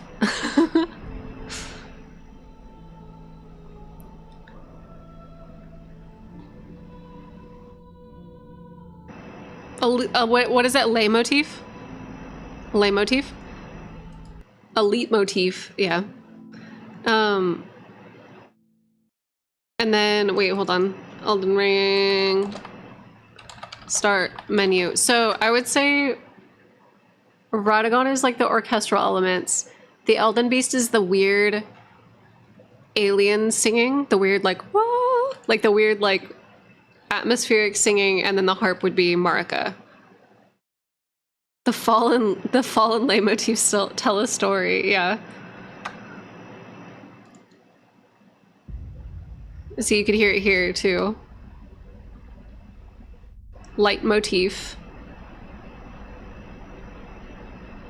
I've been told that it is pronounced like 500 different ways, but I think that's also the nature of like having people from all over the globe in the chat. I've been like accosted by people yelling at me about the Celtic thing, and then like the French people in the chat are like, what the fuck? They're like, you can say Celtic, it's okay. And then like all the actual like Germanic and like Celtic people are like, what the fuck? It's a mess. Leitmotif. Leitmotif. See, I'm hearing different... See, everybody in the chat is saying different things. Leitmotif? Leitmotif. French people aren't real.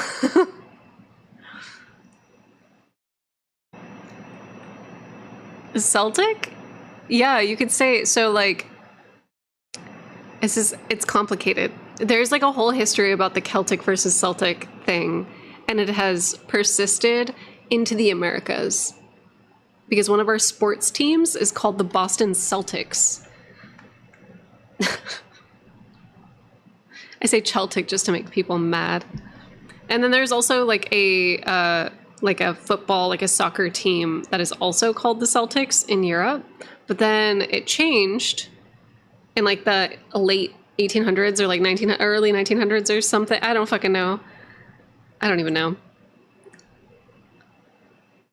Every NBA fan will say the Celtics until their dying days. Yeah. So I'm out here as an American. I said Celtic, totally fucking up on accident. Slip of the tongue because I grew up having to say Celtics. The Boston Celtics is pronounced Celtics. Yes, I know. Yes, it is. Yeah, Cosmo says we say Celtic in France. Yeah, and then so I said Celtic as an American. Actual people with like Celtic heritage were like, no, say it with a K, it's Celtic. And then the French people in the chat were like, no, it's cool. Like we get, I kind of love my community, but also like it is insane. It's insane. Isn't language amazing? I've heard it as leitmotif. Yeah. Yeah, so like Ray, we have two people in the chat that are saying, yeah, in your dialect it's normally leitmotif. There's two different ways to say it, leitmotif and leitmotif. But because I can't decide where I want to like, don't trust the French or Boston or people from Boston. Because I can't like decide on what to land on. I've just been saying like leet. Ignore us, the world is too much, as a joke. Like I've been saying like the leet motif or leaf motif because we're talking about Elden Ring, but it's like fucked up. If only Babel wasn't destroyed. It's true. My sister's studying music and says lay motif. Okay, so now we have three different. We have leitmotif, leitmotif, and lay motif. Like we have three different people in the chat who are all saying they studied music and nobody fucking knows. Hold on, wait. Let me get Lee. Hold on, let me get Lee. Hold on. I'll just say when I release it.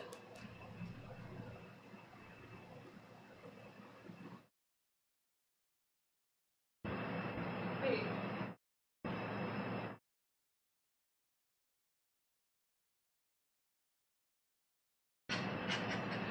Okay, wait, sorry, he's in the bathroom. Hold on. I need to... When you're free, can I borrow you? What does Cooper think? What the fuck? I just looked it up on Google and it says leitmotif.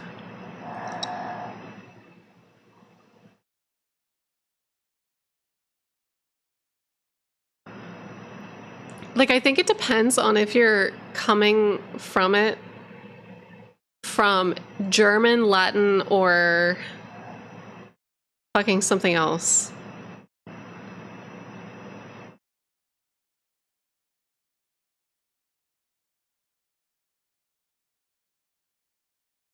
The word is German. Listen to the Germans. It is German.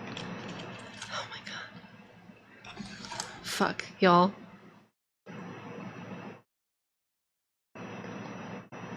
It's a German word. Okay. Other music folk are wrong. It's light.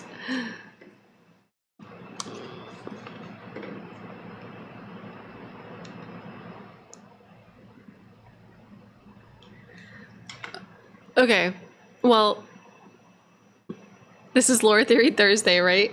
Yes. We're having a minute. Okay, wait. What did Q have to say?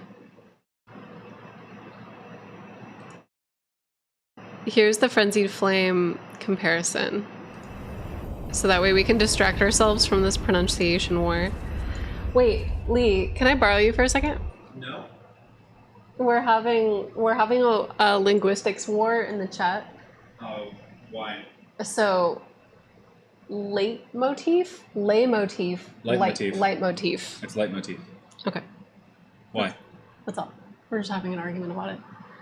Everybody in the chat is saying different things, and nobody can like agree. Can't you just use Google? Yeah, but I figure Isn't it leitmotif? it is. I mean, like, it's a Germanic word.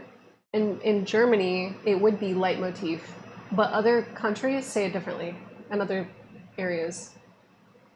Like, I'm sure it's different for people that are, like, native speaking, like, have, like, a Latin language. Leitmotif. Okay. Leitmotif wins? Yeah.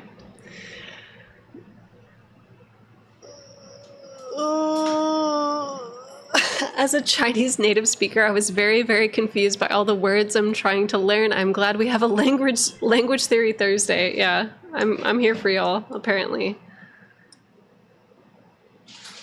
Don't get me started on the British. Yeah. Well, the If there are main any British people in your chat, tell them to stop saying taco like a bunch of fucking idiots. stop saying taco. Taco. Taco. They're fucking stupid. Also, it's called a stroller, not a perambulator. What about the garage They, or they yogurt? named a whole genre after the wrong pronunciation of an American nightclub. Garage music. The Garage was a nightclub in New York, which is where the genre comes from, and they just decided that it's called their garage. genre and that it's called garage. Yeah. Which is fucking stupid. Also, it's Yoshi and it's yogurt. Yogurt. Also, oh yeah, aluminium. Well, aluminium, How do you feel about aluminium? aren't they like entirely wrong and just made up some shit? Don't know. I'm sorry, I'm like me in the English language. Hold on.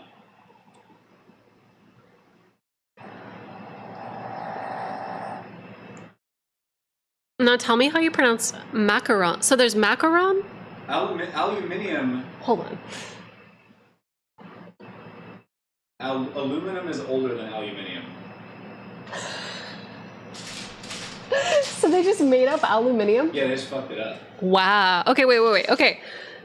Somebody asked, how do you say macaron? So there's two different pastries. There's two different desserts. And, like, people don't know that. People just think there's, like, macarons, and then you can just say it macaroon or macaron. Macaroon is a coconut dessert. It is a coconut. It is shredded coconut. And then there's macaron, which is, like, the little pastry that is French that became popular in Japan. There's two different... They're actually two different. It's not a tomato situation. It's not a tomato situation because they are two distinctly different food items.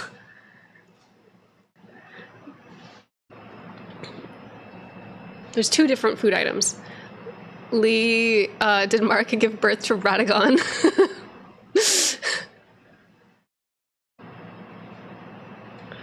Hey, Lee. No. Is Marika Radagon? What? Where did Radagon come from? What do you mean? Where did it come from? I think you're supposed to know that. But what if, like, nobody knows? Who cares? Fair. That's my opinion. Yeah. I'm fine not knowing. I don't need to know. I think they're the same person. Yeah. Like, I think Marika just is what they are. Yeah. Yeah. Duality of man. Yeah. I agree. Sometimes I'm Marika, sometimes I'm Radagon. Sometimes I'm Lola, sometimes I'm Bugs. Yeah. You know? Yeah. The Sometimes Space Jam I'm Bugs, lore. like multiple insects. Oh. You know? Yeah. My thought is, it doesn't matter Mm-hmm. to the story at all. No. And there are plenty of instances where gods change genders and names willy-nilly. So here's the thing. I definitely think that Marika is just the retelling of, like, Loki. It's Loki, 100%. It's Loki. Yeah. Like, all of Radagon's kids on Renala's side are the same as Loki's kids. There's a snake, a half-dead girl, and wolves. Which is... Yeah, I know. Yeah. It's all Loki's kids. My thought is, it doesn't matter No. at all. No. Other things matter in that story. That's not one of them. That's Yeah. why they don't even try to fucking get into it. No. And I think the thing that matters is the fact that they're not in agreement with each other. Do you know Yeah, of course. That's But the thing that also, matters. I think the thing that matters is that they purposefully left it obfuscated and weird, just like real mythology. Yeah. So It's poetry, babes. yeah, it's just weird. It's a poetic Edda. It's the dream. It's the dream. It's the dream. But yeah. Bro is pissed as fuck. No, that's just how he is. That's literally just how he is. That's the guy, that's the one I picked. It's the guy I picked. Also, Loki, God of Fire, LMAO. Yeah, well, there's Logi. Okay, so hold up. So Loki and Logi both have red and blonde. So, okay, wait, hold on. Loki has blonde hair, but is oftentimes portrayed as having red hair because there is a fire giant named Logi that Loki has an eating competition with. I thought Lee was pissed off at me for being British. No. It's not it's not personal. It's not personal. But yeah, so like there's just this like very fluid transition between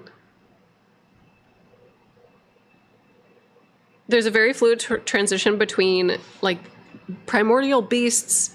I was talking to Rob about this recently, actually. Rob made a statement because we were talking about shit yesterday. We were talking about Baal, and we were talking about the inspiration for Baal, and Rob said, I just realized what Baal's in reference to Typhon, the most feared creature in Greek myth, and the father to all monsters who threatened to upend Zeus's reign by nearly killing the god. According to the legend, he ripped out Zeus's tendons before he was trapped beneath Mount Athena. He's a bit like I was talking about how like I think that there is definitely like a reference to Belerion the Dead. I can't pronounce anything. Baal the Dread. Sorry, Belerion the Dread. And then Rob said he's a bit like Belerion, but we don't know a massive amount about him besides the fact that he was big and old. Oh, I forgot. Typhon was supposed to usher in the new age since Greek myth had 3 cycles: primordial, Titan, and gods. And so there's like the birth of that. It's like the big creatures, the big beasts, or like the big deities that have to that embody like the universe or the earth. So you have like Kronos, and you have like a lot of these like larger entities, and then you have the titans and like the giants, or like these kind of like larger entities, and then you have it's like it gets lesser and lesser as time goes on until we get down to like the mortals, or in this case like the tarnished. But yeah, it definitely just seems like it's pulling from all of that for sure. Hey Cooper, do you want a greenie? Okay, that being said though, now that we had like our discussion, our linguistics discussion, and we've gotten like super sidetracked. Who's tagging me and stuff? Oh, cool. Thank you, Shrimp. Thanks, Scrimp. All right. Oops. Sorry, I'm making sure that you guys can see this full. There we go.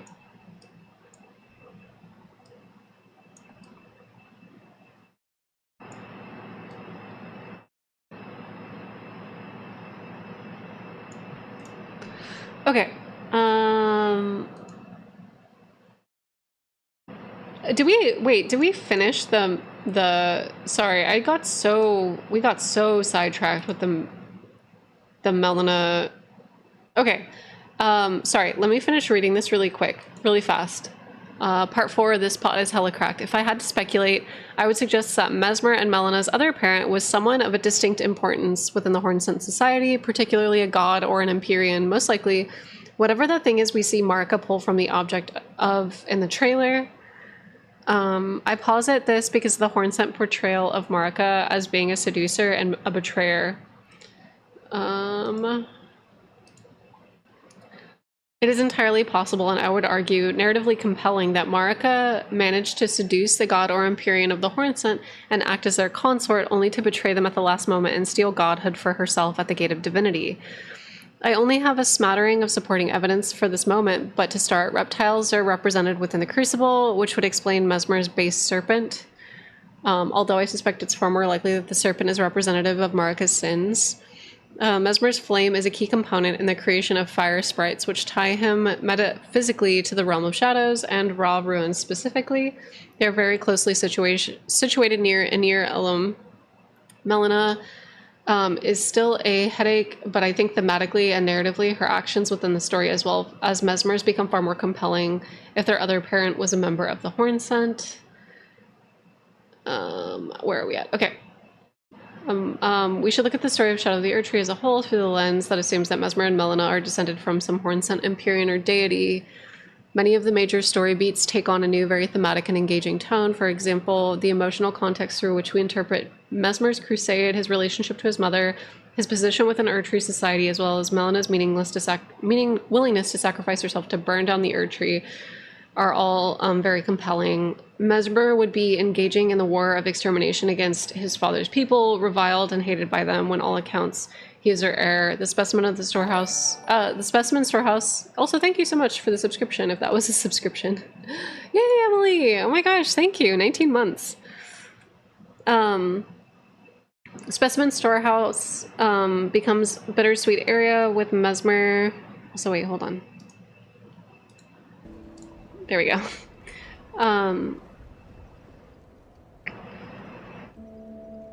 Bittersweet area with Mesmer expanding vast resources to most unknowingly preserve relics of his lineage while he engaged in very active genocide against it.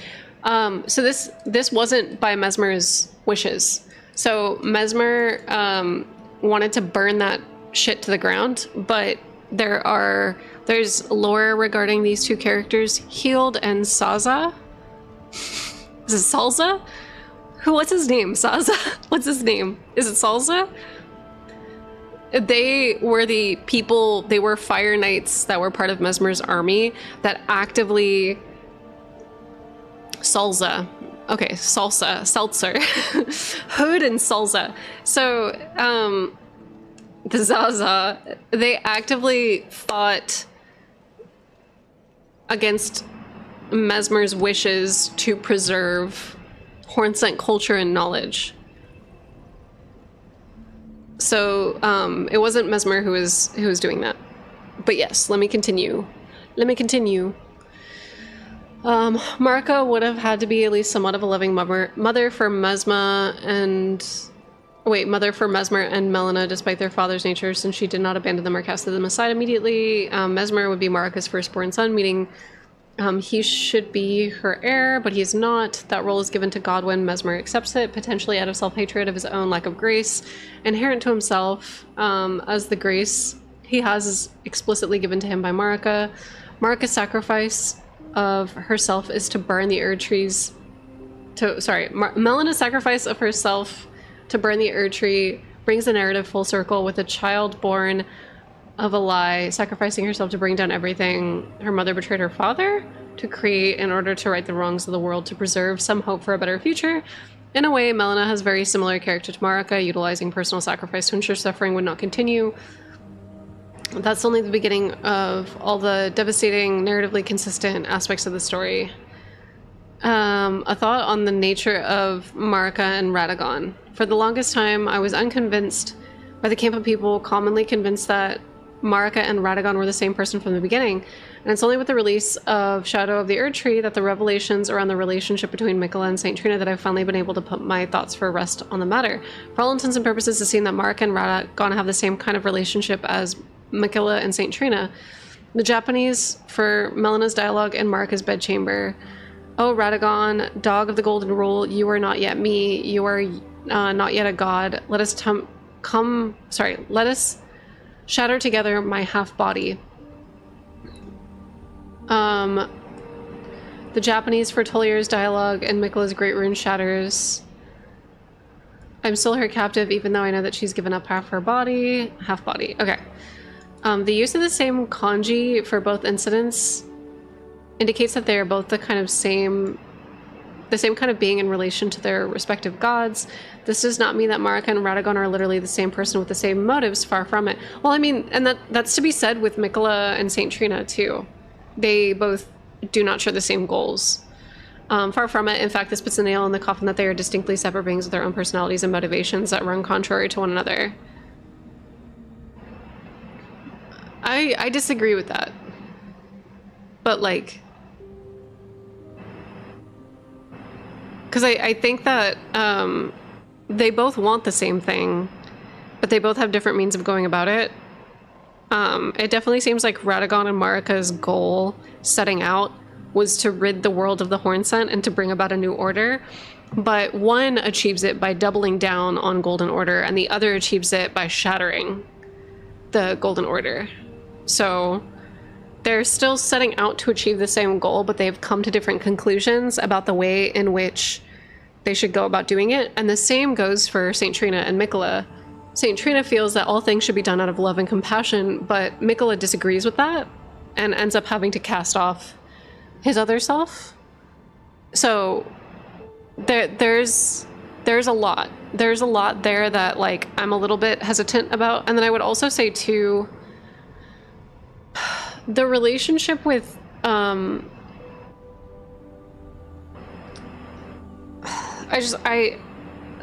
have a lot of feelings regarding Jormungandr and Mesmer, but I'll save that for another time. But I think that the Abyssal Serpent is in reference to Jormungandr, or the Primordial Serpent in Dark Souls, which is the serpent that ushers in the end of the Age of Gods.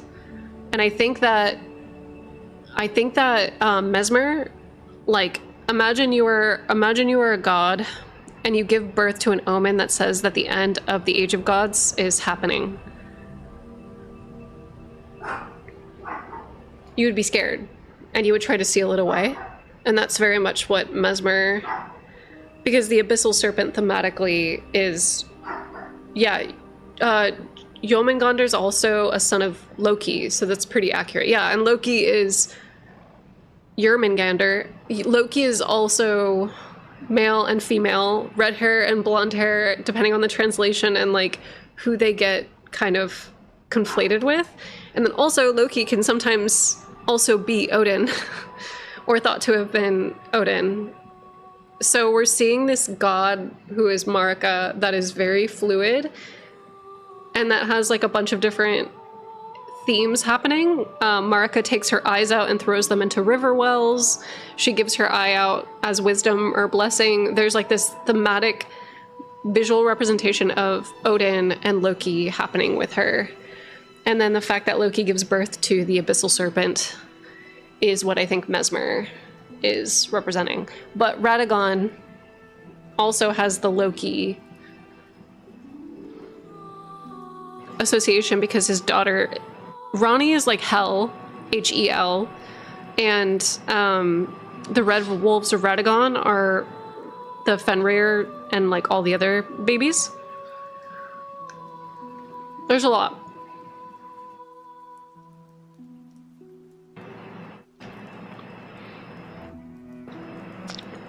So there are grapes, Rod, but there's soar seals and scar seals. And thematically, those visually tie in with the concept of throwing your eye in the well.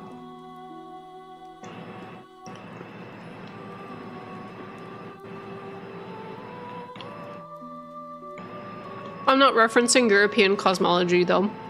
Or Scandinavian. I mean, I wanna be clear that I'm not just like, I don't want to just focus on like one particular group. Because it's a mishmash of a bunch of different cultures and myths all blended together into one. But I do think Marika's story specifically is pulling from Nordic myth, and I think that that's intentional, given a lot of the like ethnic purity stuff that is happening with her character at the same time.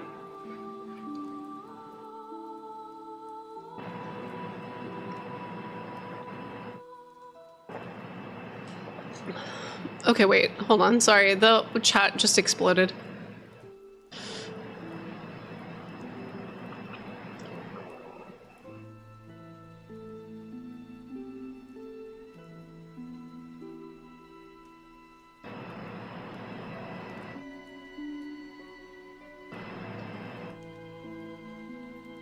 Yeah, Marika's literally Radagon. They can't.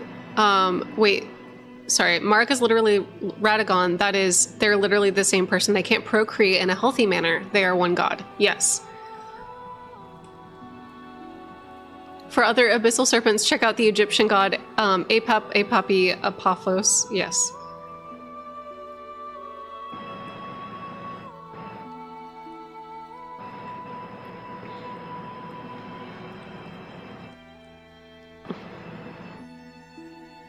Yes, it's like the item descriptions. The thing that is being described is spoken about in the language it is described as. Same with the historical references. Yes. So, like, say, for example, if you see a character that is Scandinavian coded, I'm going to look at Scandinavian mythology. But if we see a group or a character that is Egyptian coded, I'm going to look at Egyptian mythology. I feel like that is the easiest way to go about breaking down Elden Ring's lore. But the thing where it gets confusing is that if you look at, like, Belurat, for example, that is technically Rome, that is in the Mediterranean, but there was a period during the Greek, there was like a Greek period and a Roman period where they would borrow entities from the pantheon and reinterpret them into their own pantheon called Graeca Interpretatio, and it is happening in the game, and we actually see Roman architecture in Belurat, but then we see Egyptian artifacts in okay, wait, I'd also disagree about the Red Wolves being Fenris on the account of how irrelevant they are compared to how important Fenris is. I disagree, because the wolves in Nordic mythology chase after celestial bodies, Rob, and a lot of the dogs are running around learning Comet Azure. They're learning celestial knowledge. I don't think that they serve the same full function in the sense that I don't think that they act as an omen, but I think thematically they are like wolves that are associated with the pursuit of celestial bodies, which I think is like a huge thing. They're space dogs. They're like sunny dogs that are pursuing comets and stars. You love to see it. You love to see it. Easy celestial knowledge.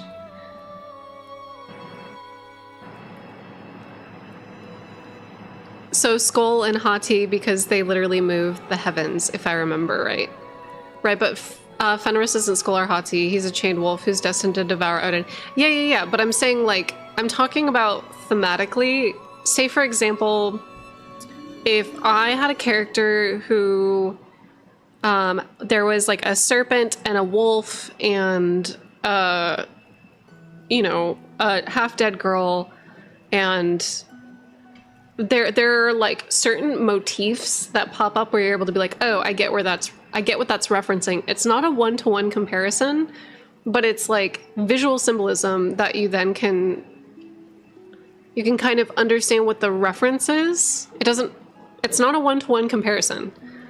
It's like if I see a lion and like a herald, if I see like certain things, I'm going to be like, oh, that's King Arthur. Or like, yeah, it's more of a thematic comparison than a one-to-one. Yes, because at its core, George R. R. Martin and Miyazaki are not rewriting the story of Ragnarok. They're reusing parts of Ragnarok to tell their own story. So it's like having like a bunch of wolves and snakes and a half-dead girl and like a bunch of stuff, we're able to then be like, oh, there's some similarities there with like the pantheon in Nordic mythology. It's like leitmotifs. Yeah. Like we're able to kind of be like, okay, this makes sense. Would I say that, like, who's another wolf in mythology? Can anybody think of another wolf?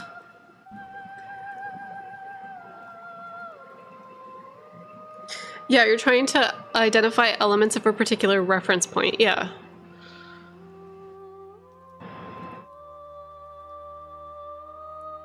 No, Godwin is Balder. It is. Garm. Yeah, or Lupa. Hold on one sec. Let me...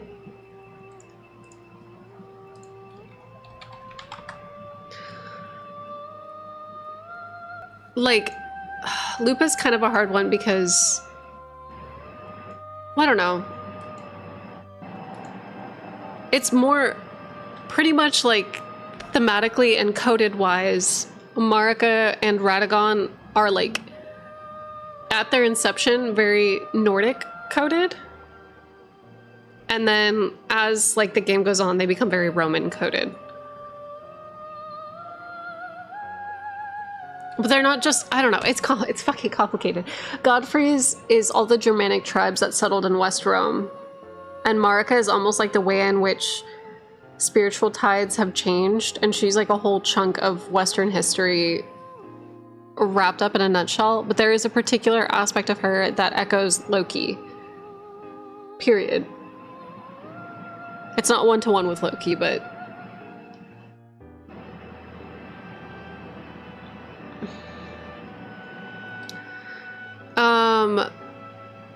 Architect here, I would argue that Belarot is more closely inspired by Byzantine architecture than Rome, and the Byzantine Empire is the Eastern Christianized part. So Road, I would argue back.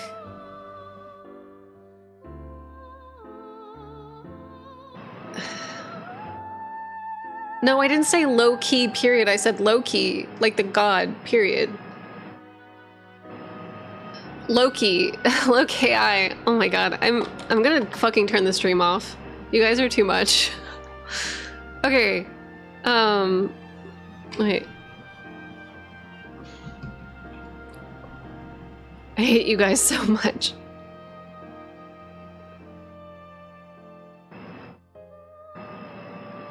So, Road to Dawn, real quick. Okay, so Byzantine, Eastern Christianized part of the Roman Empire, was a part of the Roman Empire. There was a schism. They separated. Cool, that's fine. But a lot of the architecture is from earlier on, before the schism happened and before it was super Christianized. Because a lot of the stuff that's in there is like Mesopotamian and North African and from areas of Asia Minor. So like the vibe is different. The stream is canceled. So much for the tolerant left. Near Eastern mythologies, yeah.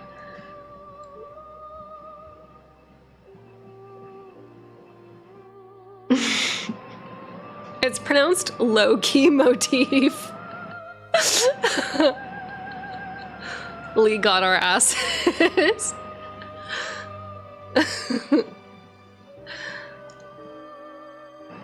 Oh my god. Okay, so real quick, we're getting distracted. I'm never gonna finish this. This is why, okay, for those of you that are gonna submit me 10-page long essays, I love you. I appreciate you. Thank you so much for putting in this much work and for giving me your submission. Will I get through it? Probably not. Thank you so much, Desolate Hypothesis. Not because I don't want to, but because stream chat won't fucking let me live. I have to sit here trying to defend myself for like 5 hours. Okay. To this point, I find it very likely that at some point leading to the Liurnian Wars, Marika and Radagon separated, assuming they were physically combined then. As it may be that Mikla's divesting of Saint Trina was less physical and more spiritual, but specifics of that are not important unless they're separate people. Radagon proceeded to act as an independent individual in service to Marika, only returning when he was bidden to. I'm going to go off on a tangent here for a moment, so bear with me. I promise that we'll return to this point. Marika's rune, it's been pointed out numerous times, is the rune of death.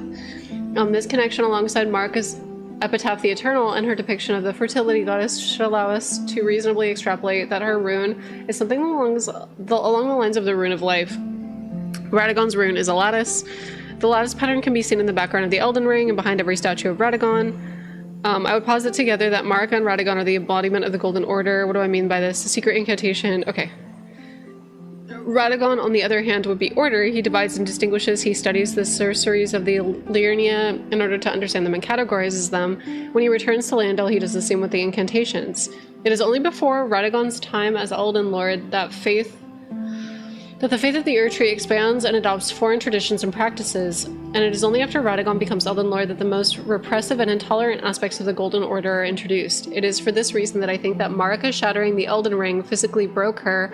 It was her first personal act of destruction we are ever aware of her engaging in until this point. And is in fact antithetical to what she embodies as a god. In that moment, she rejects her divinity, breaks the Elden Ring. If it were not for Radagon inhabiting the same body as her, she probably would have died. His own divine nature is the reason why Radagon cannot repair the Elden Ring. He is order. His rune may be associated with tailoring, but by the time we ever see it implemented, it is not an act of creation, but rather an act of restriction, binding the Carrion Preceptors to secrecy. He can protect, bind, and preserve, but it's not in his nature to rebuild, heal, or grow, and it's certainly not in his nature to change or accept it willingly. Were Radagon to repair the Elden Ring, he too would have to reject the divine nature. Without him sustaining religion, Marika's one true god would be violated. So, he does what he can to preserve the Golden Order, even in his weakened state. He seals the Ur Tree with himself, and with the Elden Ring inside, he then leaves the land between to handle the fallout. I agree with you. So, like, I agree with big chunks of what you're saying. Obviously, we've talked about, like, the lattice and the rune of death and the rune of life before. There's definitely a point in which to kind of, like, add to... Hold on, sorry, this is loud as hell. Is this loud as hell for you guys? Yeah. What the hell? Why is this so loud? What the fuck? Okay. So real quick. Let's see, did this person put in the original... I'm gonna explode.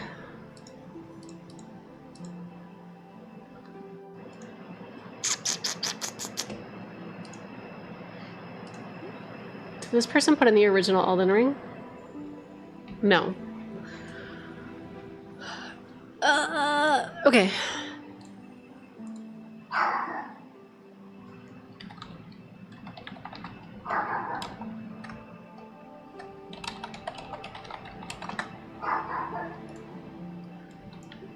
This isn't gonna give me what I want. I'm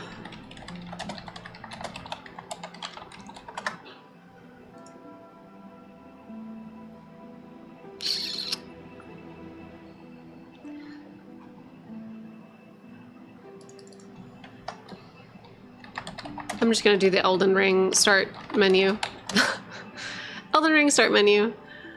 The Elden Ring sigil, Radagon's cross-hatching doesn't become visible in the logo until after Radagon rejoins with Marika, but originally the Elden Ring didn't look like this. There's no lattice in the original Elden Ring.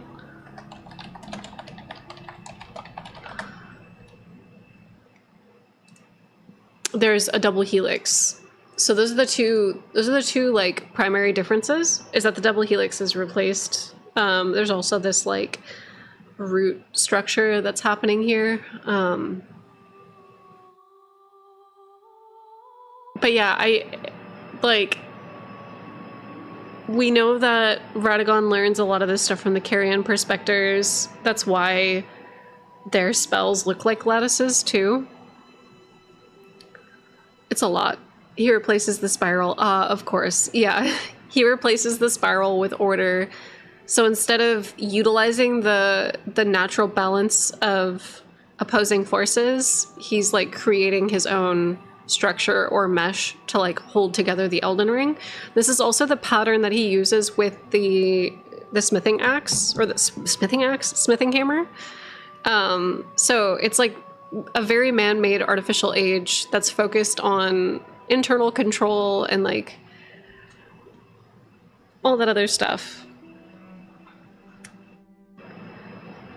But as far as this goes to like, I don't think that this is evidence that Radagon and Marika were never the same person internally always, but it just seemed like when they set out on their like journey to like become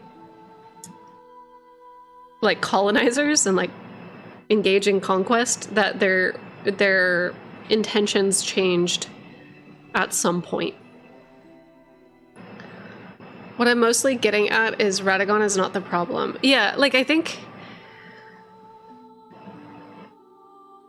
I agree with you. I'm just trying to, like, understand what this means in terms of fatherhood, because I feel like before, say if she had an affair with her other self early, and that's why both Melina and Mesmer are, like, malformed.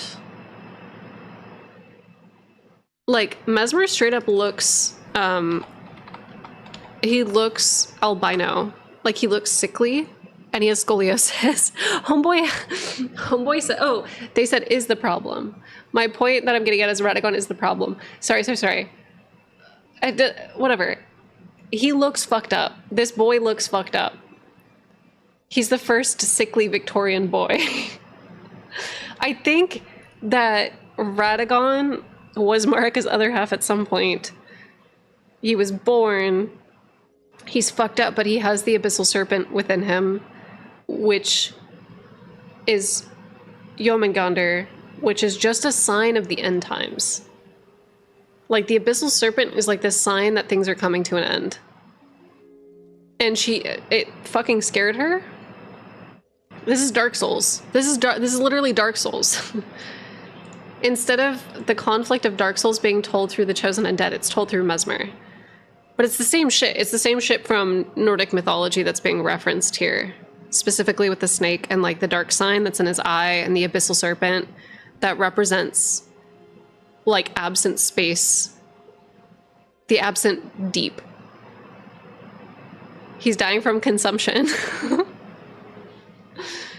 But I fully, like, agree with you. I think something that I've always wondered about Melina, and, like, to your point when we were talking about her hair and her hair being a different color and her eye being gold and her having strawberry blonde hair, but then her having, like, dark brown hair later with the gloam eye, I still am kind of wondering if she is a descendant of Godfrey. I don't know, because Nefeli has, like, dark brown hair, but also this could just be, like, a sealed aspect of the gloam-eyed queen. We still don't know enough about her. We just know that she is Mesmer's sister at some point in history.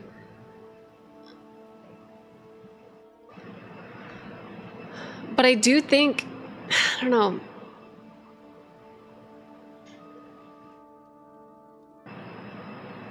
It could be burnt hair. Yeah, I mean, it could be, the dark brown hair could be Frenzied Flame burnt hair, for sure. Her hair is mad frayed and fucked up. Yeah, probably from being burned.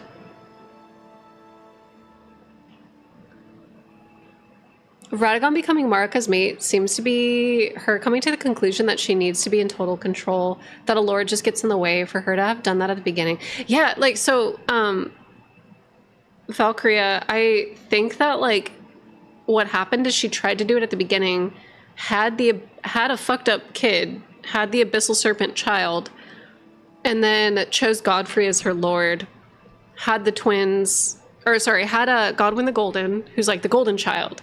Like, this is working. And then she had the twins, which are the Omen children, and it's like, all of a sudden, this is not good.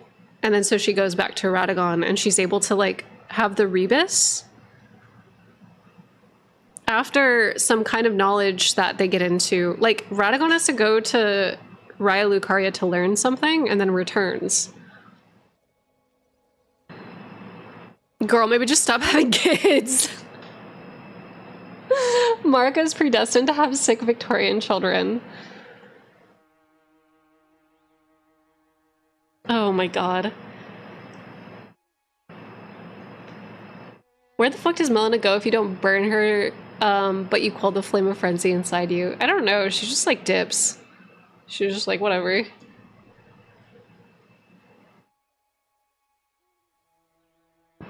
The whole golden lineage were her perfect order. They created Leandel, they fought her wars, etc. Yeah. But she didn't appreciate them for what she didn't see her family. She could have just loved her spiky baby boys and her weird little snake child. She could have been cool with the fact that her child was like an omen for the end times. Like, I don't know, maybe I'm built different. If I had a snake baby that was like, hey, guess what? Like, the sun is gonna explode soon and we're all gonna die, I'd be like, cool, snake baby. I give the snake baby a little smooch on the nose. Okay, wait, further to question, why did the Hornsent consider her a betrayer and a strumpet? It makes sense to me that she seduced someone very important at the beginning. I definitely think that, like, to your point, I would love to see that, because it would give a lot of like credence to what the Grandam talks about, because she's the Empyrean Grandam. So I'm curious if that was supposed to be tied into like a bigger plot point. And I would love to see more George R. R. Martin bastard children and like silly antics happening. And it sucks that it feels like a lot of people in both the Glow-Eyed Queen camp, but also in like the we want more political drama and like bastard children, we didn't get that because so much was lost to history. But I fully am like, I want to know. Someone needs to leak the George R. R. Martin story Bible he made, LMAO. I agree. We need to know. We need to know.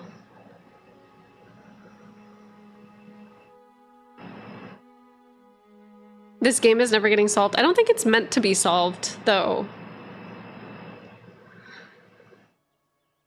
I think it's meant for, like, what we're doing right now. There's certain things that are meant to be solved, but I don't think there are things that are meant to be solved. I think a part of it is that history was lost.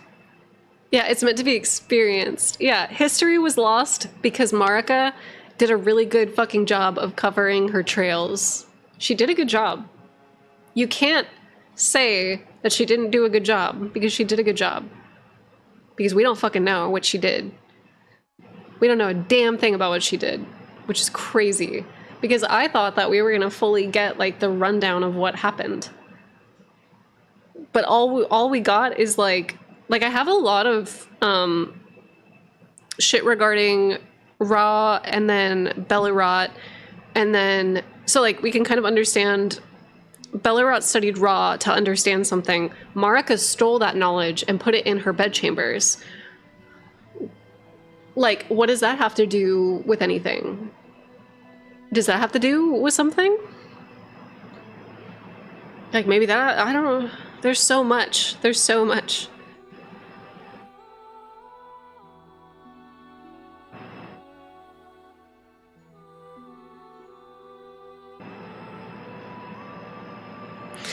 Issuing a correction on a previous post of mine regarding God Queen Marika. You do not, under any circumstances, have to hand it to her. Oh yeah, for sure.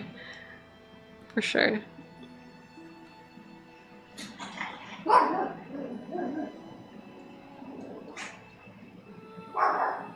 Martin studied and applied some anthropology in his works and can be seen by the initiate.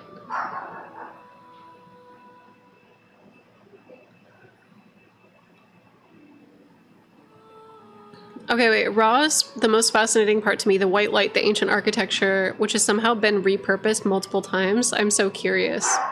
I don't think it was repurposed. I think all of that architecture is just showing how widespread Ra was across the lands between. Like, I think the ruin-strewn precipice and all the golems that are surrounding the lands between shows, like, just how big Ra was. It's crazy. It's crazy. Yep. You want to bring me lunch? Yeah. I got us a sandwich and a salad, but we could save those for later. Do you want something else? Yes. Okay. I have my heart set. What do you want? I'm not going to say it. Why? I'm not doing it. I want Taco Bell. Oh, okay. Yeah. That's okay. So I have my heart set. Taco Bell and walk over there and if you get some, I'll bring you something. Can you bring me a soda? Yeah. I'll bring you a whole Oh. meal. Okay. so we don't know. Maybe we'll just try.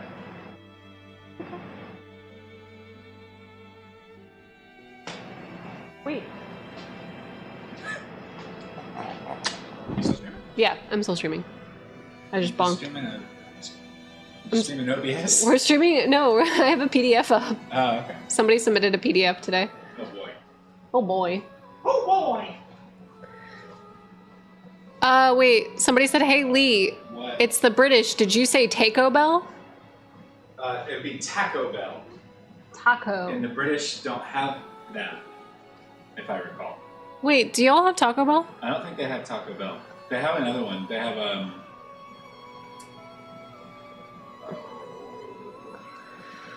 I can't remember, but I don't think the British have Taco Bell, because I have personally had 3 British friends try Taco Bell for the first time with me. Oh, somebody said we do, and then somebody else said nope. Somebody said we do now. What that means. They do now? I guess they do now. I live in England.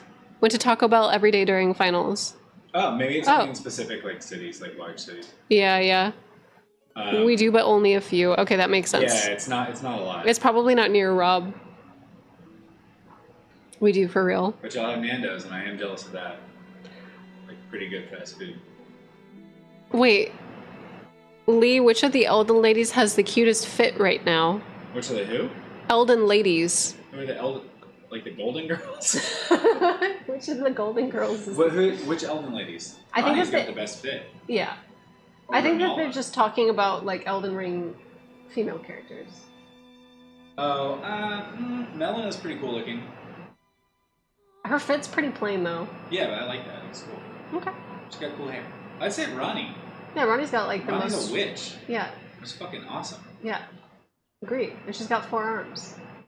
That's cool too. Yeah, it's true. Sick. And she's blue.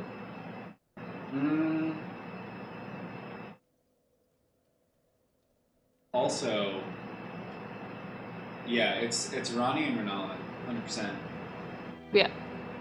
There really isn't another answer, actually. What else would you say? Who else is there? There aren't that many ladies. There are not that many ladies. Just a whole bunch of dead dudes. Dying, dead, undead, unable to die. Yeah. Big man, little horse. Regular horse, big man. Alright, bye. Alright, goodbye. I'll see you. Taco Bell. Taco Bell. Okay, to add to... Sorry, I got very distracted. So, Valkyria... I am very sorry my dyslexia is butchering your name. Let me find you. Valkyria. There you go. Okay, I did get your name correctly. So, to add to, like, your point, so maybe... First off, I think it's fucking bullshit that they changed the Empyrean Grandam's name. Isn't it, like... Wait, no, Valeria? Valeria?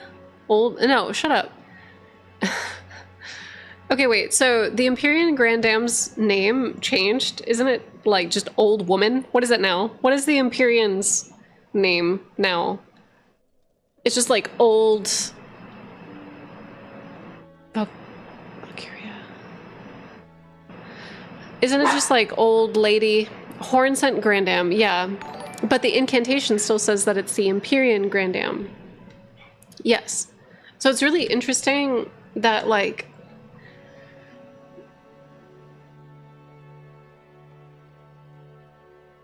How did Marika get up to the Divine Gate? Like, I keep wondering if maybe she was taken up there via Jar... Like, what the fuck? There's gotta be something there. There's gotta be something there. Why were they up there? Why were they at the Divine Gate? I need to know. I need to know. Also, hold on. I'll be right back. I'll be right back really quick. I have to run to the bathroom. I'm dying.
I kind of wonder, I'm back by the way, thinking about Valkyria's theory.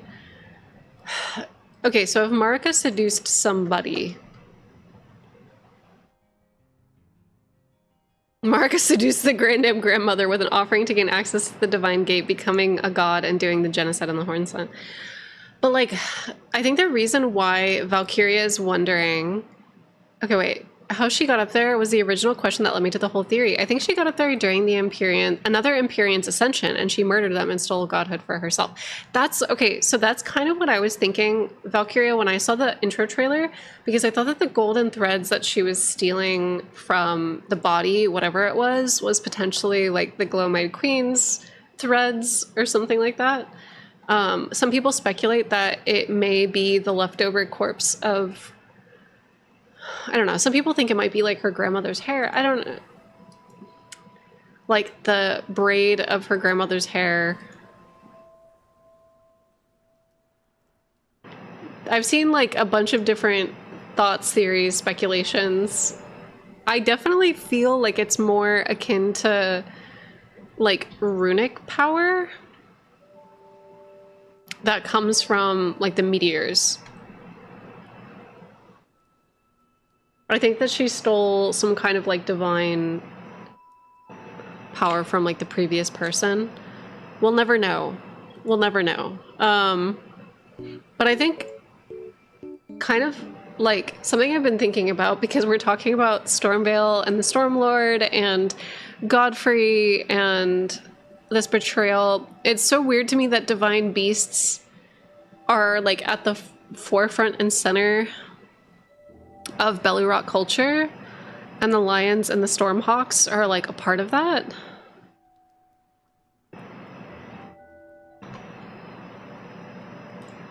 That I kind of wonder if like there was a reason why it was Godfrey who helped her with Sirash. Maybe Sirash was kind of like Seath? I don't know. I want to know. I'm like so...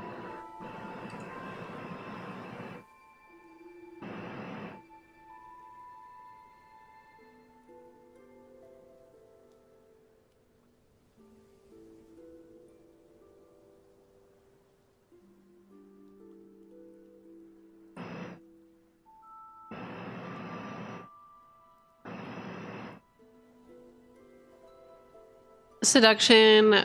She seduced the Greater Will, and to give her the power that she needed. The betrayal is that she locked the Elden Beast within her, taking all of its power for her own. That's a conspiracy theory.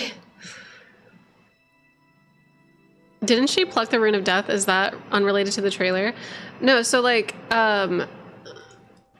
she does seal away the Rune of Death. We learn about that from Enya in the base game. But what we're seeing in the base trailer is her ushering in her Age of Gold. And like you can see, hold on, let me show you. Let's break this down, because now Valkyria's got me like thinking. This isn't it. I want the story trailer.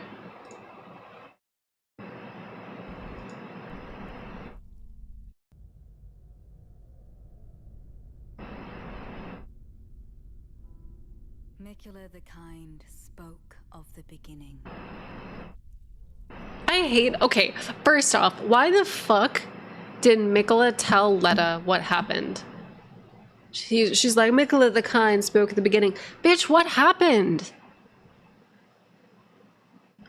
Why does Letta get to know, but we don't? I'm so mad. And the betrayal. Mikula's such a gossip. Is Letta even a reliable narrator? No, but like it's weird. She's an unreliable narrator, but you can tell she's unreliable on Chowder. Like when she talks about shit and she's like, there was no saints, just being on the losing side of a war. And it's like, bitch, no. No. War is bad. War fucking sucks. War fucking sucks. And it's not like whoever is on the losing side of a war. No, like you don't get if you are fighting for your civil rights, yes, that makes sense. If you are committing an ethnic genocide after the fact, that is not, there's no,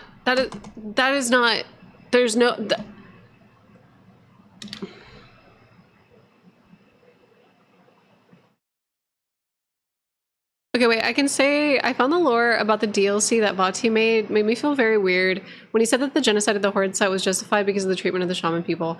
I haven't watched Vati's video on it yet because I'm trying to get all my videos out before I like absorb. I mean, like, obviously I absorb information because all of us are talking about it, but I try to not absorb other content creator stuff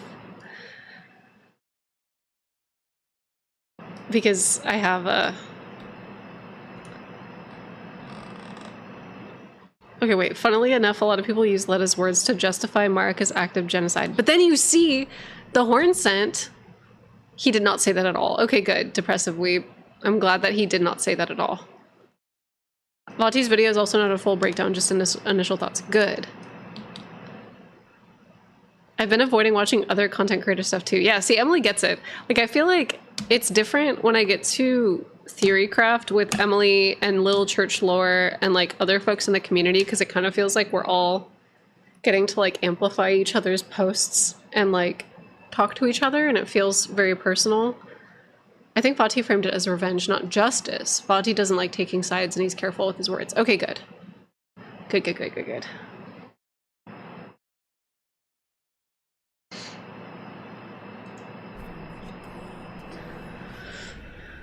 Okay, so I don't think that Marika... So what Marika's doing here is it looks like, based off of her pose and the pose of like this runic golden thread, that we're seeing quite literally her... are you guys seeing this? I just realized I didn't even check OBS. We're seeing her rune. This, like, her stature right now is like the rune of abundance. It's like that downward slope. And like even the door itself, even the divine gate itself has that silhouette as well, right? Like she is creating the rune of abundance right now. But this is like, because she's creating the rune of abundance, the shadow realm is like also created. And so we have this gloam colored sky and everything that is related with death being kind of pushed away from like this era of gold that she's ushering in. I'm using abundance as like liberally as I can because we don't know what Marika's rune is called. The rune of life. The rune of... Because like the reason why I'm using abundance is because the Erdtree era was like supposed to be this era of immortal, abundant, eternal sap. Like the sap that was just going to be flowing from her tree forever, and like everything was going to be cool and nothing was going to be bad, and that was like very much her. Why is the divine gate so fresh at this point? Yes. Oh my god, was it just created? Okay, so you can kind of see it. It's very odd. Hold on, let me see if I can like get a snippy.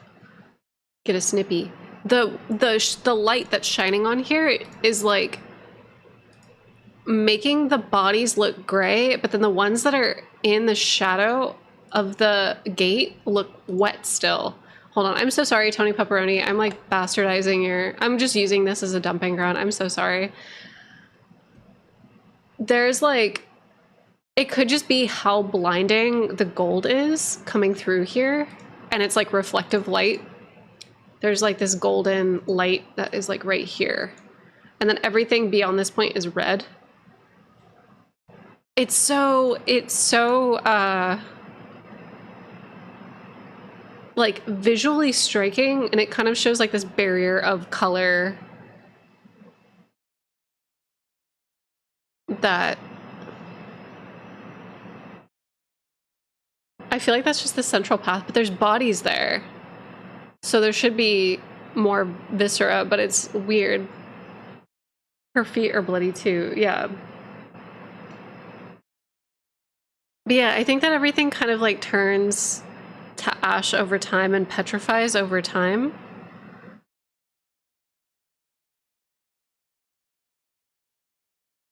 This cinematic is useless for speculative purposes. I disagree. I think it's like incredibly useful because it shows us like what things looked like and like how the viscera is what time period this could have been in. It gives us a lot.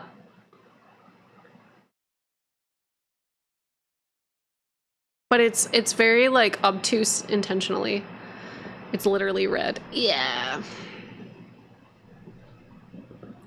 Is this the same side of the Divine Gate that we fight Radon? The same site that Mikolo walks through? I assumed so. And not like the other side of the gate. But then again, now that you mention it, I don't... We saw the staircase over here, but I didn't see the platform. I don't know.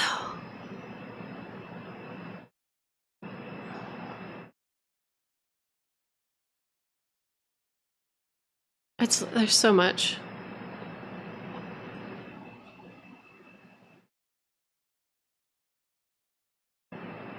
Wait. The jars the Hornsent made were used to build the Divine Gate, right? Is something obvious I missed or am I completely off?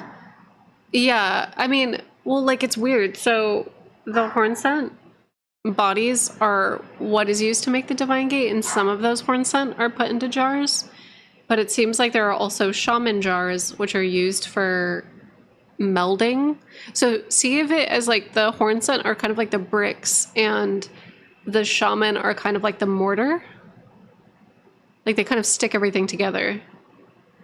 But most of the bodies that we see are Hornsent, and then I believe a lot of the trees are the shaman women. Like a lot of the trees in Belurot have like women bodies in it, and they have like titties. The trees throughout Belurot, specifically like the Upper Divine Tower area. I don't know if you guys noticed that, but there's like female bodies in the trees. Did y'all catch that? Tree titty. I don't know why it's just now clicking that everything outside of the gate is shadow while the gate itself is full of divine light. Yeah, it's a gloam-colored violet sky, which is associated with death. And then this age of gold that Marika's ushering in. I'm gonna need about the tree titty. Wait, what? I definitely saw the bodies, but I didn't get more detail than that. Should I hook up my PlayStation so we can see the tree titties? Is that the vibe? How is this guy so glow-eyed queen, but then we get nothing get related in the DLC? Intentional.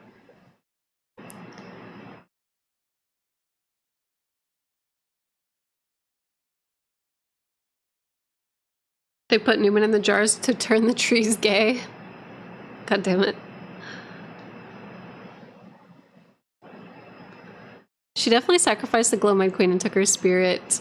What? And took her spirit. Ash as Melina. That's definitely... I'm still with that.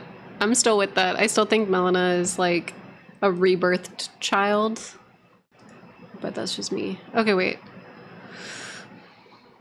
An entreaty received from the Empyrean Grandam, Watchful Spirit. I was once an Empyrean. Ronnie. Wait, what? Translated Empyrean can also mean Shrine Maiden. That's the mischief Miyazaki played on us. To be honest, it would justify why the title is bestowed to female characters. Oh my god! Wait, you guys aren't able to see this. Hold on. Please read this. This shit. Cute. Why did you have to drop this on me right now? Why? I'm so hungry. My eye hurts. My eyeball hurts. Puke on blast. Maybe the Hornsent calling is a betrayal because Marika didn't do her role. In Japanese, Marika is also listed as Miko, which can be a medium for gods, which fits with lions. Since the keepers are mediums. Yeah, it's true.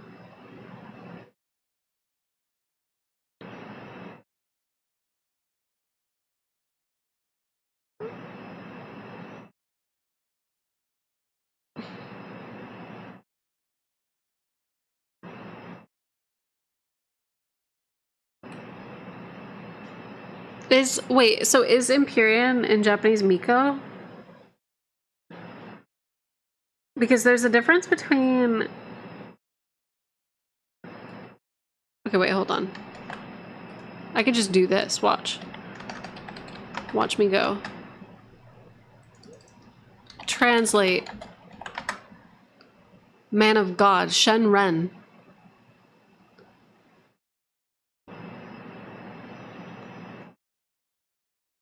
So I think it's different than Miko. Shaman is Miko, Empyrean is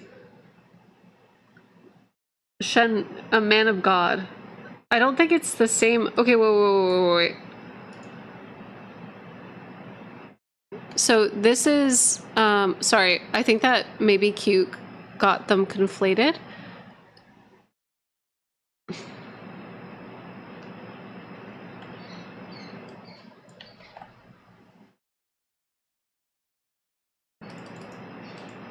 Maybe? Sorry, we're doing like live translation right now.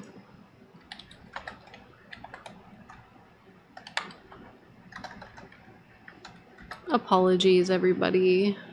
Apologies. Japanese. Shinjin. Sorry, Shenren is the Japanese version. This is Godman.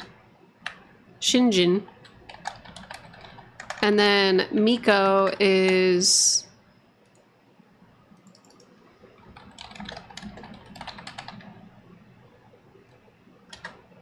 Not Mike.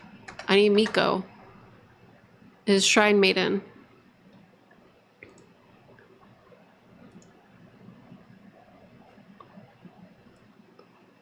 Which looks like this.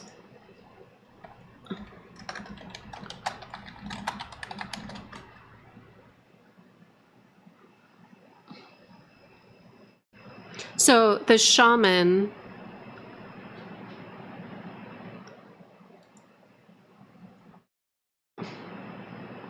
in the Ryukyu dialect, it means Shrine Maiden, but Miko is like different.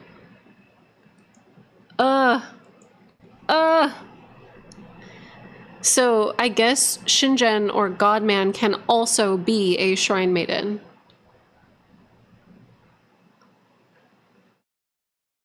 No, it is. Okay, so like, it looks like, so here is Godman, but Godman can also mean Shrine Maiden in Ryukyu. But Miko looks like this one. But it says other forms is also this one. And it's all...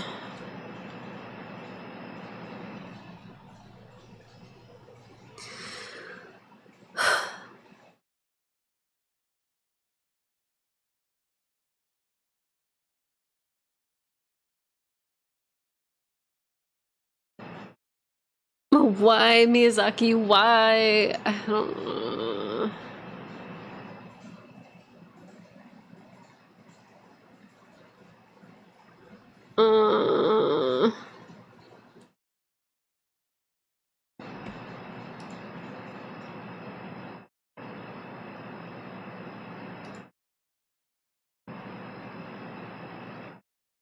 What? Why? Why is everybody sending me furries? Okay, so Emily posted this one, larva hats. Let's get with it. We gotta not... Did Emily submit this as a PDF?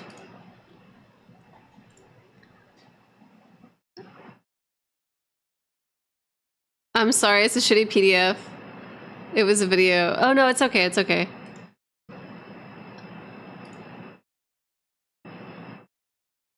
I'm scared to accept PDFs because I have to download them onto my computer. I'm no longer going to accept PDFs after today, because my account was recently hijacked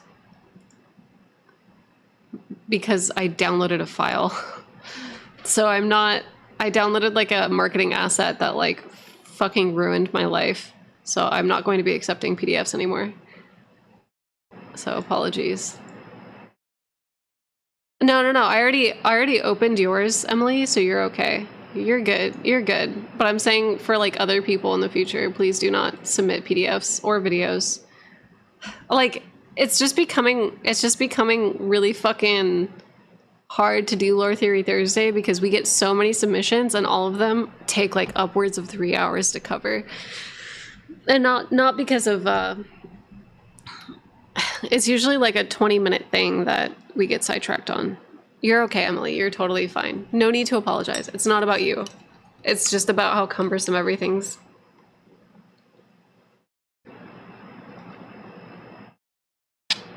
Okay, wait. Okay, so here's a little Elden Ring tidbit. When you enter the cleansing chamber and in your alum, you find yourself surrounded by hundreds of Sokushinbutsu, or monks who practice asceticism to the point of death. All the monks wear a strange-looking hat. If you give it a closer look, it's made out of the caterpillars made out of the horn-sense masks. They're dried and flattened. Isn't this the same? But what about the, Hold on. Let me finish this. I want to pull up the Empyrean Grandam, because she has like a cloth on her head that's fabric that has that same texture. I don't know if we have... Yeah. It's like there's like a rigid cloth that kind of has like this. Are we certain that those are... Okay. I'm never going to be free from this plane of existence. All right. So the caterpillar mask is a ritual implement of the greater potentates of Bonnie Village, constructed from countless solidified caterpillars. Its purpose is to ward off thoughts of impurity, doubt, temptation, and other wickedness one is vulnerable to while absorbed in divine ritual. Besides the body horror of it all, why use caterpillars? These little guys are technically in the larval stages of butterflies, which means that they're undergoing metamorphosis or dramatic transformation to a new form. Metamorphosis is an important theme in Elden Ring and is present in most of the major character narratives, like Melania and Mikola as two examples. Metamorphosis isn't limited to physical change, and it's often used to refer to spiritual change as well. I'm pretty certain hers is more fabric-looking to me. Because this has like a piece of fabric right here on the bottom. It always looked like turbans to me, but I definitely think that they're doing the same ritual that the horn scent is, for sure. I always just assumed that they were head wrappings and then they kept the caterpillars like underneath them, or like the grubs underneath them. But I do think I'm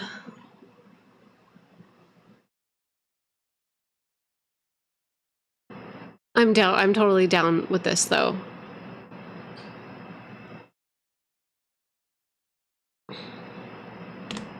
It's the monumentals returned, 100%.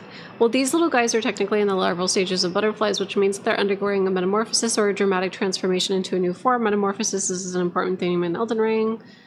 Spiritual change. In her book Purity and Dagger, an analysis and concepts of pollution and taboo, Mary Douglas examines numerous cultures throughout history and discusses these cultures, what those cultures considered impure, and what makes people more susceptible to impurities. In ancient Greece, there's a particular stress on the importance of a transition from one state of life to another, especially in moments of death and rebirth.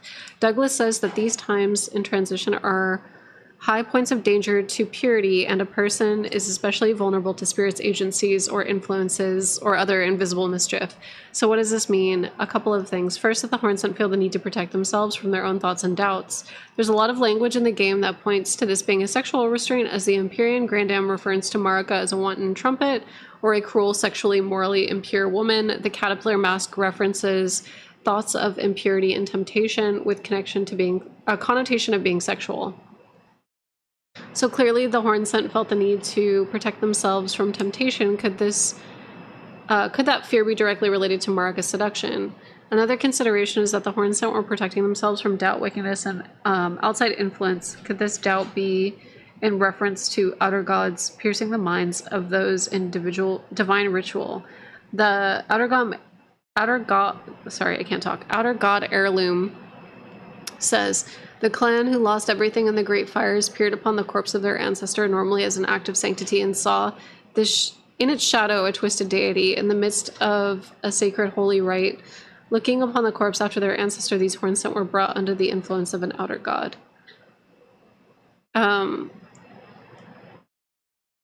The clan that suffered such torment that the horrible thing was then taken as an object of worship. So it seems like there's a particular vulnerability during these times of ritual, whether it be internal or external influence. And the best way that they could protect themselves was putting a weaker, more vulnerable creature at the forefront of the ritual. Someone should really suggest they try Ichi's tinfoil hat instead of having bugs crawl on their faces, though. That's pretty good.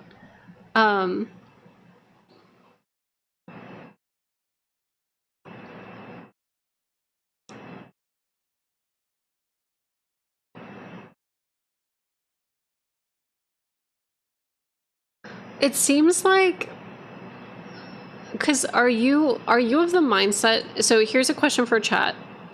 This talks about a clan who lost everything to the Great Fires.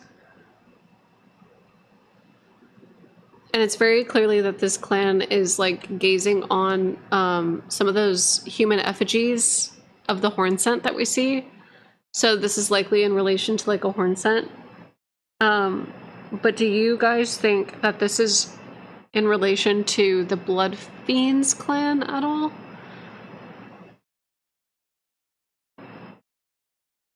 Like this very clearly is like the spirit. I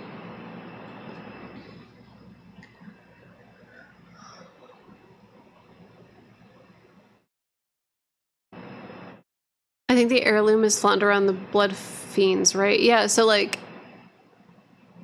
it's at the Blood Fiend temple. Yeah, both worship the scars or sufferings they've endured.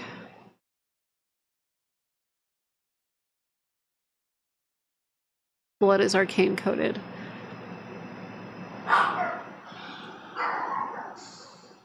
But it's weird because the Blood Fiend... Sorry, we're getting kind of off track, Emily, because like I really loved the caterpillar. I love the metamorphosis stuff, and like also to your point about spiritual change and metamorphosis during like a transitional period, the pilgrim butterflies in Dark Souls are also a symbol of this.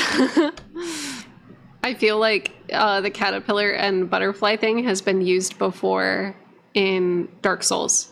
So you're not, I think that you're totally like on it. You're on it. I think that the caterpillars like definitely represent like a huge spiritual upheaval socially.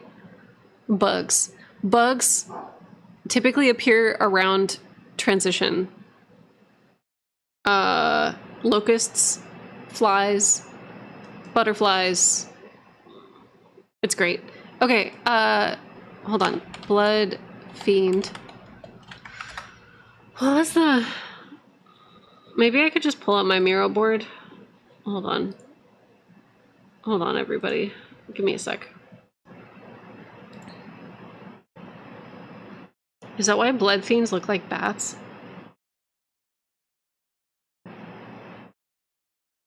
They were believed to come from stagnation in older times, right? Did I put Blood Fiends on here?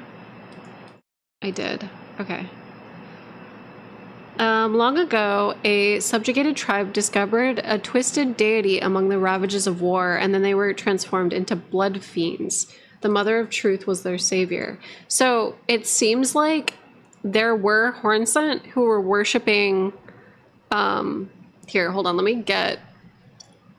Sorry, Emily, I'm fully, like, jacking this from you, if I can.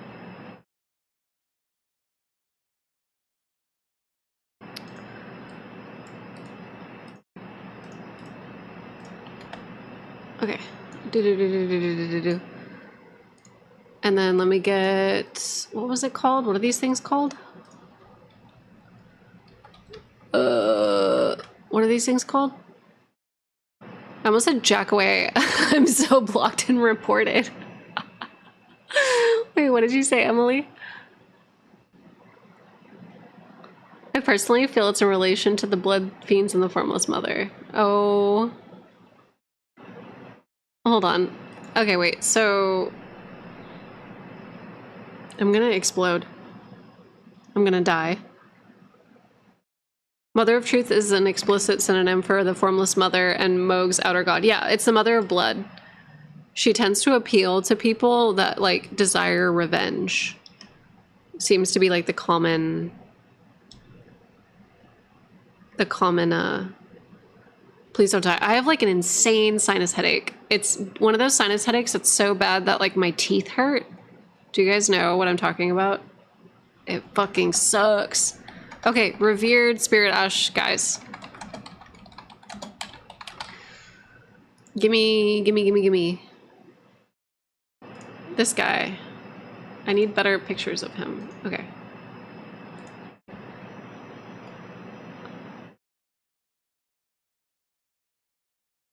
Ugh, yes.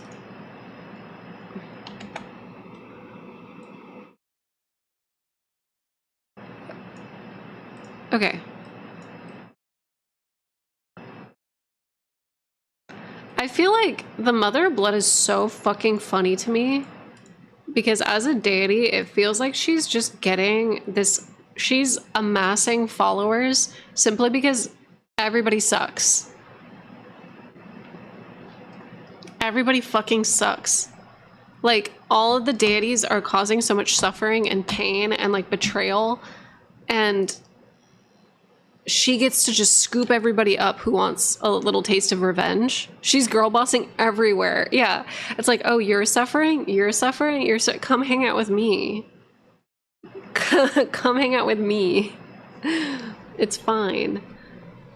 Blood stonks. Yeah, honestly, that's probably the best way to be a god. Everyone sucks. Come hang out with me. Yeah. Okay, so Blood Fiend Ashes, long ago, a subjugated tribe discovered a twisted deity among the ravages of war, and they were transformed into blood weens? Blood fiends. Makeshift blood ritual. I'm trying to see if there's... Mother of Truth desires a wound. So this is the Blood Fiend Sacred Spear, and then this is Mohg's Spear. Stab up 3 times, creating explosions of blood with each thrust. This skill... Oh, wait. The Mother of Truth desires a wound. It's the same woman, like, who's hanging out with the Mohg, like, the Omen-born and, like, the Mohg dynasty people. She's just like, whatever. I think I copied multiple of these on accident.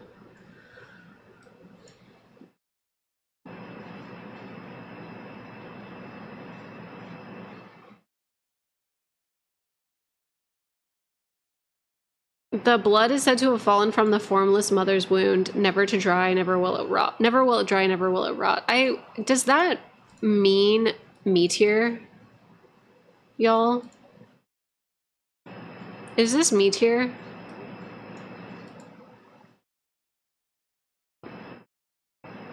Like, I've been kind of wondering about it for like a hot minute.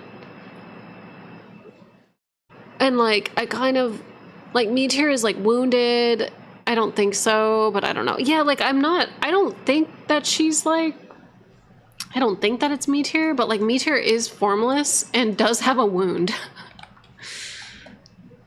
You know, like, meteor does have like a gaping gash happening, and she is formless. I don't know. She doesn't really use like blood fire attacks, so like, part of me doesn't think this is her, but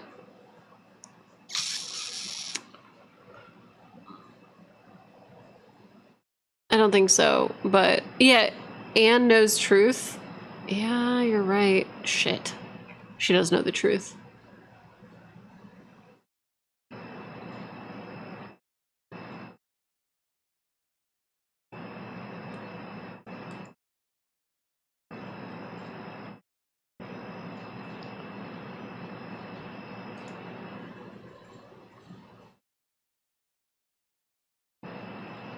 I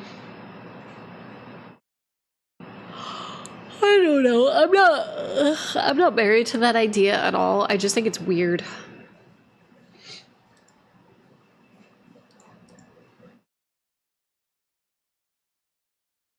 She's not really blood adjacent. Yeah, I know, right? It's in contrast to the blood theme. I agree.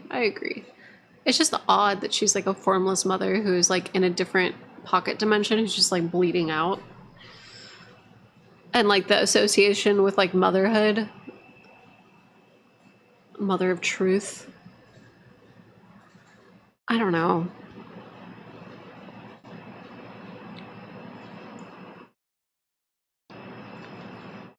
She's cosmic related. Then there's the Blood Star. I guess that's true. Hold on. Was Meteor at the Divine Gate trying to reconnect with the Divine Well and Marika wounded her and stole grace from her?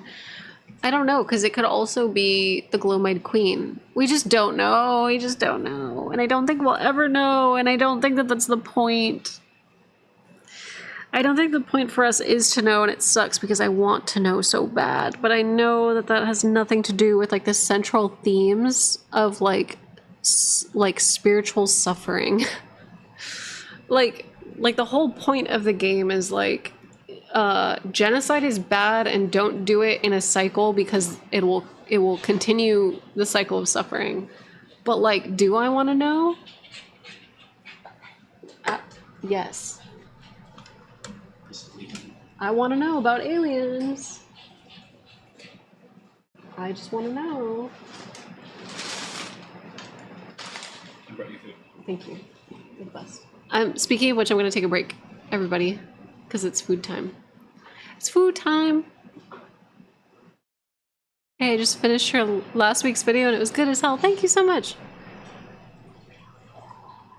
We're trying our best out here. There's like there's so much. Actually, how long have we been live? 3 hours? I might actually call the stream right now. I'm gonna call it. Somebody said, Lee, tell us about the aliens. I don't want to say shit. Yeah. I don't want to say shit. Okay. It's fair. How am I supposed to know? What am I supposed to say? Like, people just like hearing you talk. About what? Aliens? Yeah. Space Jam. Do you want to tell them the story of Space Jam, the lore? There's no lore. It's the Monstars. Give me the lore of the Monstars. They were small and now they're tall. Why they get big like that? Didn't they drink some juice? Juice? Yeah, they got roided up. Yeah. All right. Everybody. Somebody said, Lee, you know everything. And the gray ones who love to probe alien human. Wait, what? I'm back on my alchemy shit. Let's go. Lee, stop being mean to me. Tell me about how the monsters, about how they'd win. I haven't seen the sequel. They don't win. They don't win.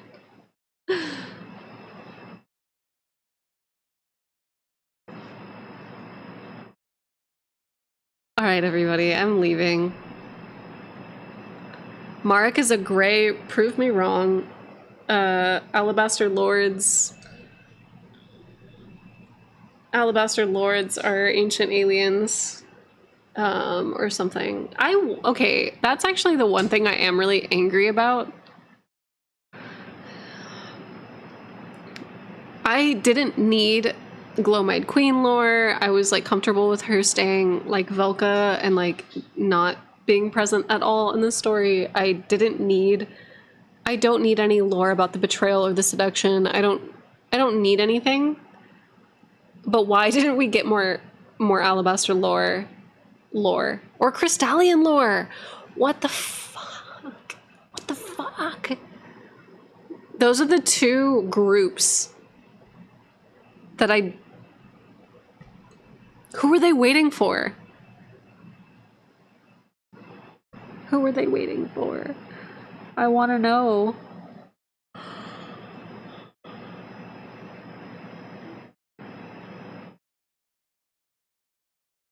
When I saw the crater near the second finger ruins, I was begging for Alabaster Lord's lore, and then it was a falling star beast. LMAO. Yeah, same. Hazy, my dude, same. When it was a falling star beast, like my eyes rolled into the back of my head. I'm not gonna lie. It's just so done. Alright, everybody. Today's gonna be like a short stream just because I'm very tired and I feel like shit. But I had fun and you guys cheered me up. You guys succeeded. You guys did win. Thank you, Valkyria, and hold on, wait, I'm gonna pull up the list. Thank you, Pascal, Drycola, Lyria, Kaio, Valkyria. Those are the people that, and Emily, those are the people that we got to. We missed Adderall Falls. Did I talk about Adderall Falls? Oh wait, hold on, wait, we're not done yet. Hold on, give me 5 seconds. Everybody, don't go away yet. Don't go away just yet. Okay, wait. Quaylog asked for photos of the sides of the coffin of the ships. I forgot. I've completely forgotten to include them. Okay, so here are these like weird motifs that they found. And they said that they feel that it is very similar to like these motifs, which are depictions of Ashira, which is such a cool little find. But these kind of look like these top ones right here. Hold on, let me show you what I'm here. Let me show you what I'm cooking. Let me show you what I'm thinking really quick. And tell me if I'm wrong, chat. Okay, wait. Oh.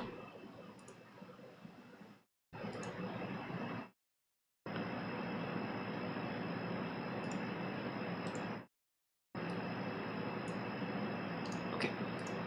Hold on. Miro. All right.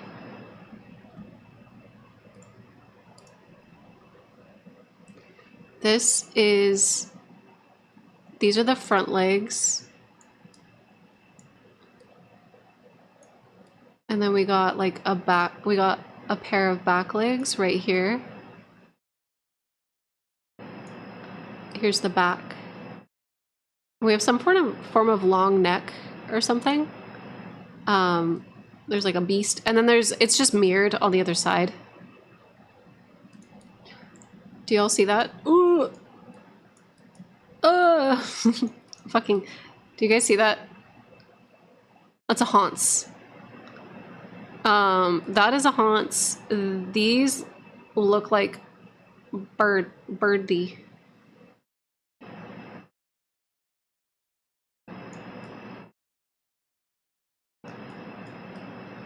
Bird. Is that just me?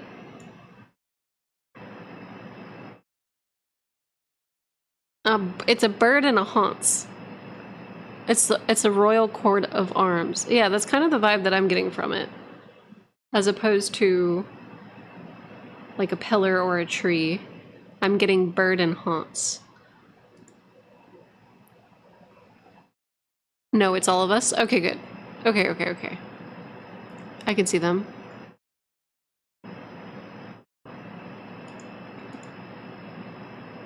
I didn't lose the plot, Bomb. I'm literally looking at one image and saying, does this look like a bird or a haunts? And I'm saying no. I don't think it is a bird or a haunts. I think it's little creatures. I think it's little guys. It's not too complicated. What's a haunts? It's like a yeah, oh yeah, woo, yeah, woo, woo, woo, woo, woo, woo. Yippee. Look at that. Okay, wait. It's solved. Mystery solved. Top one looks like a lion, for sure, with like a eagle head. Bottom one is definitely bird. And then we got snake. We knew about the snake. Snake with wings.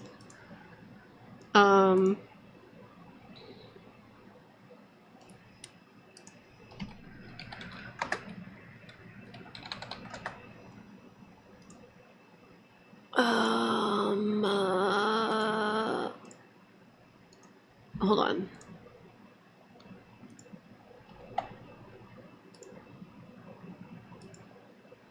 All right, there we go. That's right. Okay. All right, everybody. I'm going to head out. I'm going to go take some painkillers. I'm going to go take my nasal steroid. I'm going to go lay down. I feel like shit. Crucible creatures spotted. I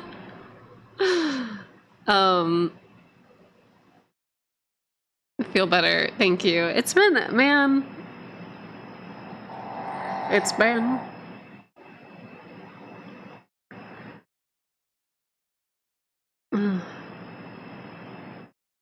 Give me the aspect of the crucible haunts. That's what Devonia has. When Devonia sprouts like those weird like galloping legs, he's some aspect of the crucible haunts. Give Ingenue a job, universe. God damn. It's never gonna happen.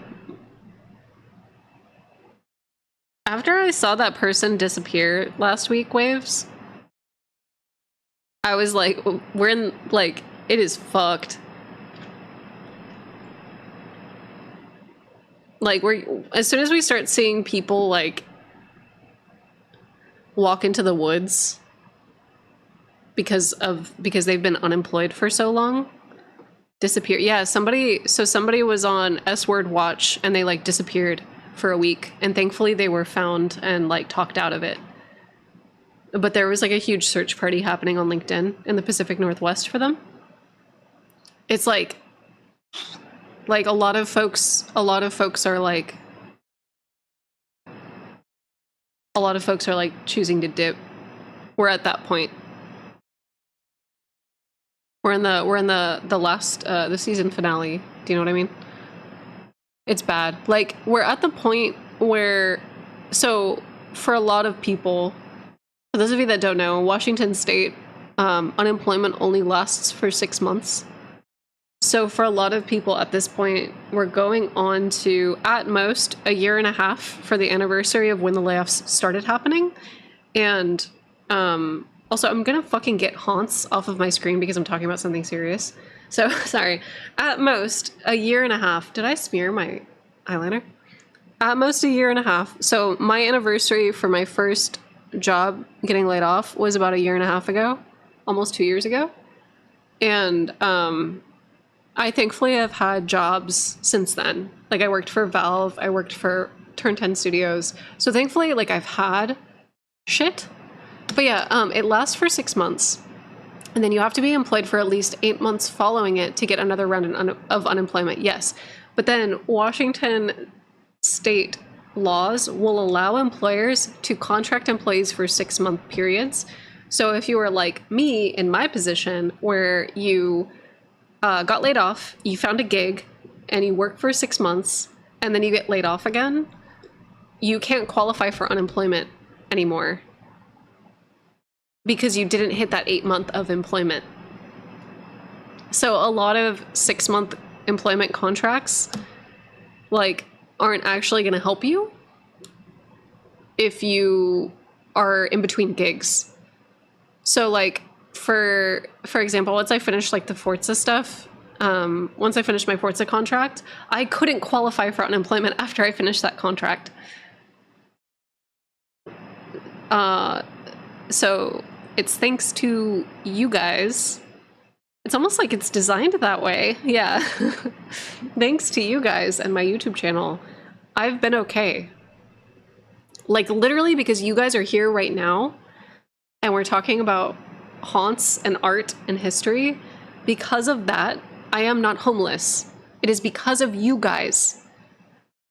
I don't get health insurance, so there's like a lot of scary health stuff that I'm dealing with right now. But at the very least, I don't have to be homeless, which is like fantastic. That's like the least, that is the least that I can ask for. So thank you so much, everybody in the chat. Thank you guys for being here. Thank you for entertaining my dumb little like rambles. Thank you for sharing your lore theories and for all of us to like come together and speculate and try to piece together this lore. It's been awesome, and I really appreciate you guys so much. Y'all are the best. Y'all are the homies. I got Haunts insurance.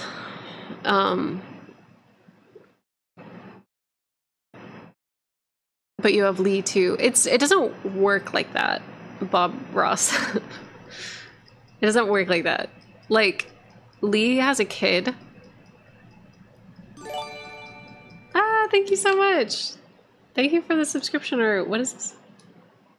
Woohoo, thank you for the gifted subs. When you have a child, that's where most of your money goes. So I fully pay half rent for our apartment. It ain't like that. If I did not have you guys, like if I didn't have my YouTube channel, we wouldn't be able to like afford our apartment. And a kid.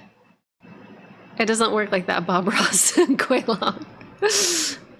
Yeah.